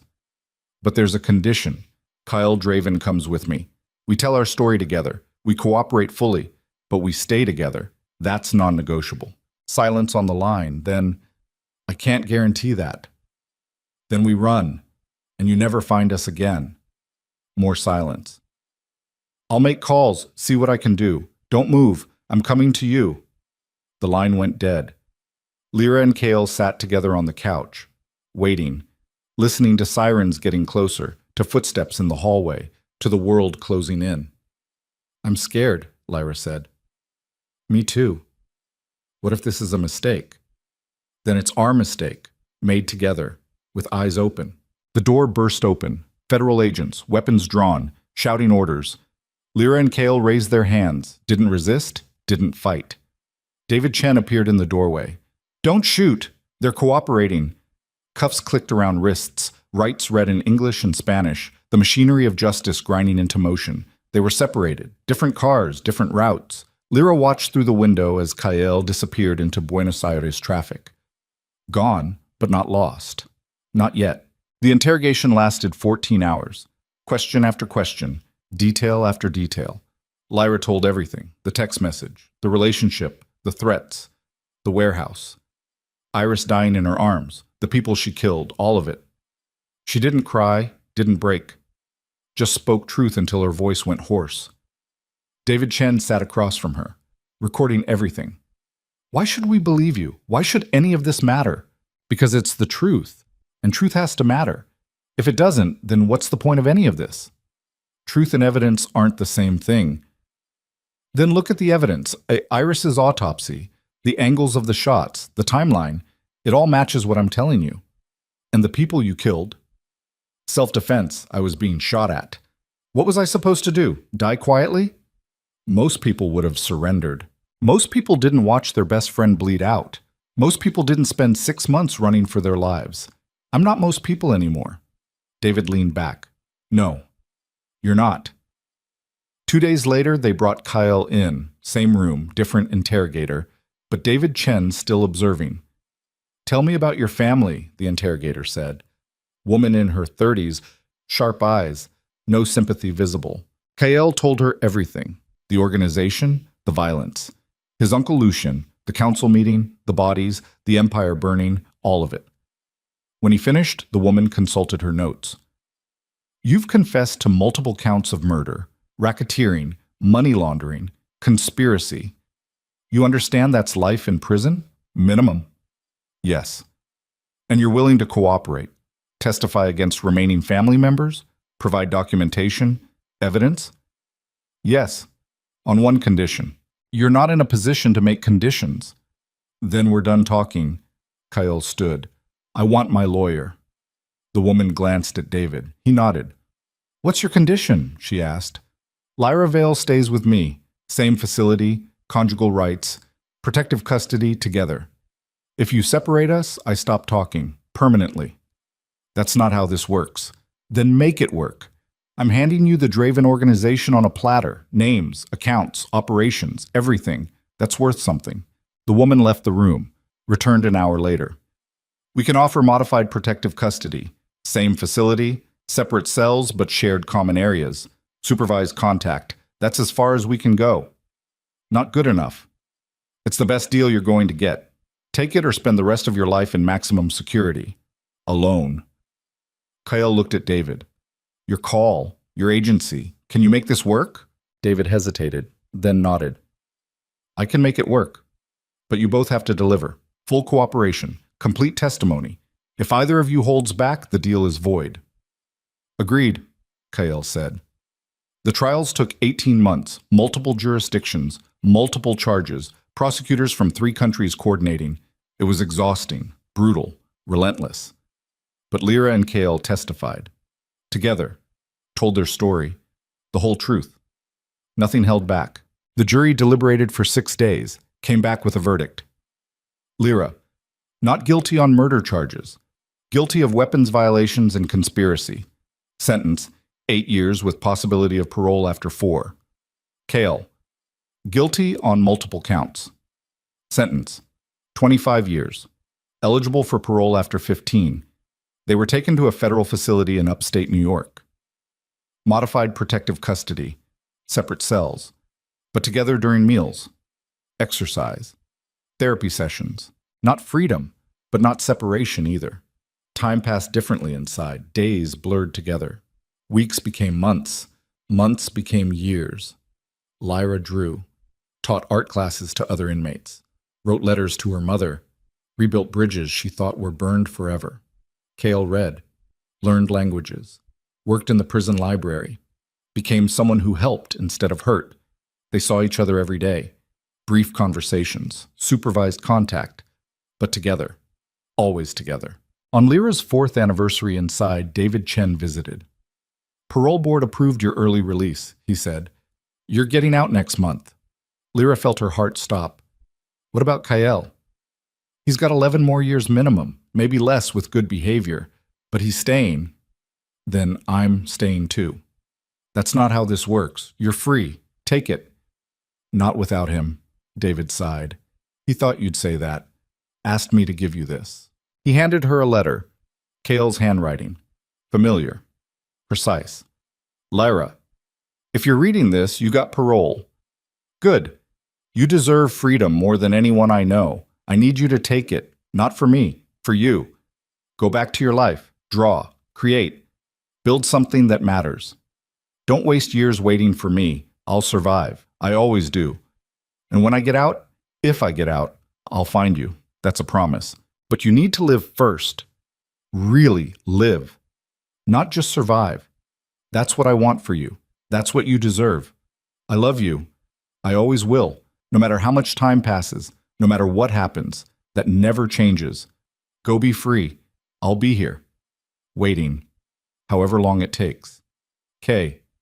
Lyra read it 3 times, tears sliding down her face. I can't just leave him.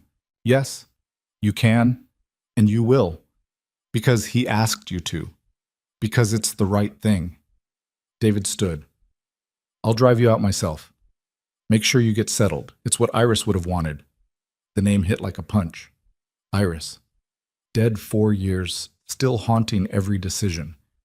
She'd want you to live, David said quietly. Not waste your life in here. She'd kick your ass for even considering it. Despite everything, Lyra almost smiled. Yeah, she would. She was released on a Tuesday in early spring, walked out of the facility into sunshine that felt too bright, too real. David drove her to Manhattan, to her old apartment building. It looked exactly the same, frozen in time. Your mother kept paying the rent, he said. Kept your things, just in case. Just in case I came back from the dead. Something like that. Lyra climbed out of the car, stood on the sidewalk, looked up at windows that used to be hers. What now? David asked.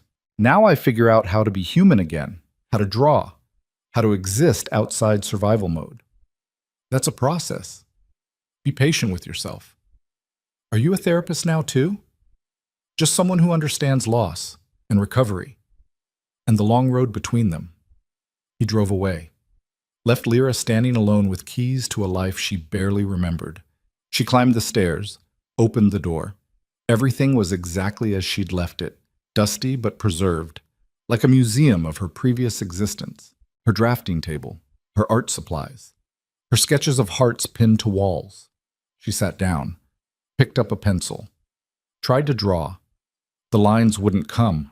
Her hand shook. The muscle memory was gone. She tried again, and again, and again. On the 15th attempt, something clicked. The pencil moved. Lines appeared. Rough at first, then smoother, more confident. She drew a heart, anatomically perfect. Every chamber, every vessel, every detail precise, but different from before.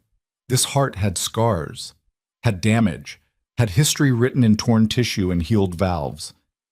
This was a heart that survived, that kept beating despite trauma, despite everything. She looked at the drawing, and for the first time in 4 years, Lyra felt something other than pain. Hope. 11 years passed. Lyra rebuilt her career, published a new medical atlas titled Anatomy of Survival. It became required reading in surgical programs worldwide, 22 countries, translated into 8 languages. She never stopped visiting Kael, every month, sometimes twice. They talked through glass, about books, about art, about the future they'd build when he finally got out. And one morning in late October, 15 years after the warehouse, David Chen called. Parole board approved his release. He's getting out tomorrow. Lyra's hands shook. Tomorrow? 6 a.m. Can you be there? I'll be there. She drove upstate through darkness, arrived at the facility as dawn broke, waited by the gates. At 6:14 a.m., Kael walked out, 15 years older, gray threading through dark hair, lines carved deeper, but alive, free, real. He saw her and stopped, like he couldn't quite believe she was there. Lyra walked toward him, closed the distance, stopped inches away. Hi, she said. Hi. His voice was rough, uncertain. You came. Of course I came. I've been waiting 15 years for this.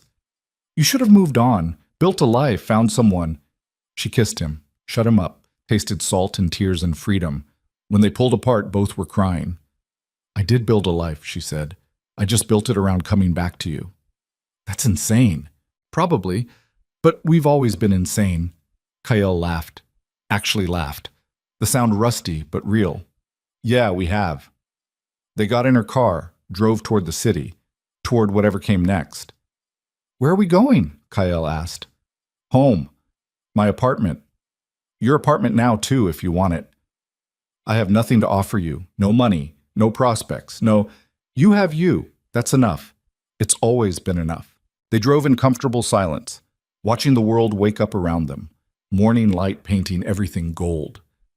I got a job offer, Lyra said as they hit the city limits. Teaching medical illustration at NYU. Start next semester. That's amazing. I turned it down. Why? Because I have a better idea. I want to start a foundation for people like us. People caught in violence, trauma survivors, teaching art therapy, medical illustration as healing. I want to use everything I learned, everything we survived, to help others. Kael looked at her. That's perfect. I was hoping you'd help. Run operations, security, all the things you're good at, but legal this time. I don't know if I'm good at legal. Then we'll learn together, like everything else. They reached her building, parked, climbed stairs to the apartment that had waited 15 years. Inside, everything looked different. New furniture, new art, new life built from ashes. Kael stood in the middle of the living room, taking it in. You really waited, all this time. I told you I would. I thought you were being romantic, not literal. I was being both. He pulled her close, held her like something precious. I don't deserve this, any of this. Maybe not, but you're getting it anyway. That's how love works.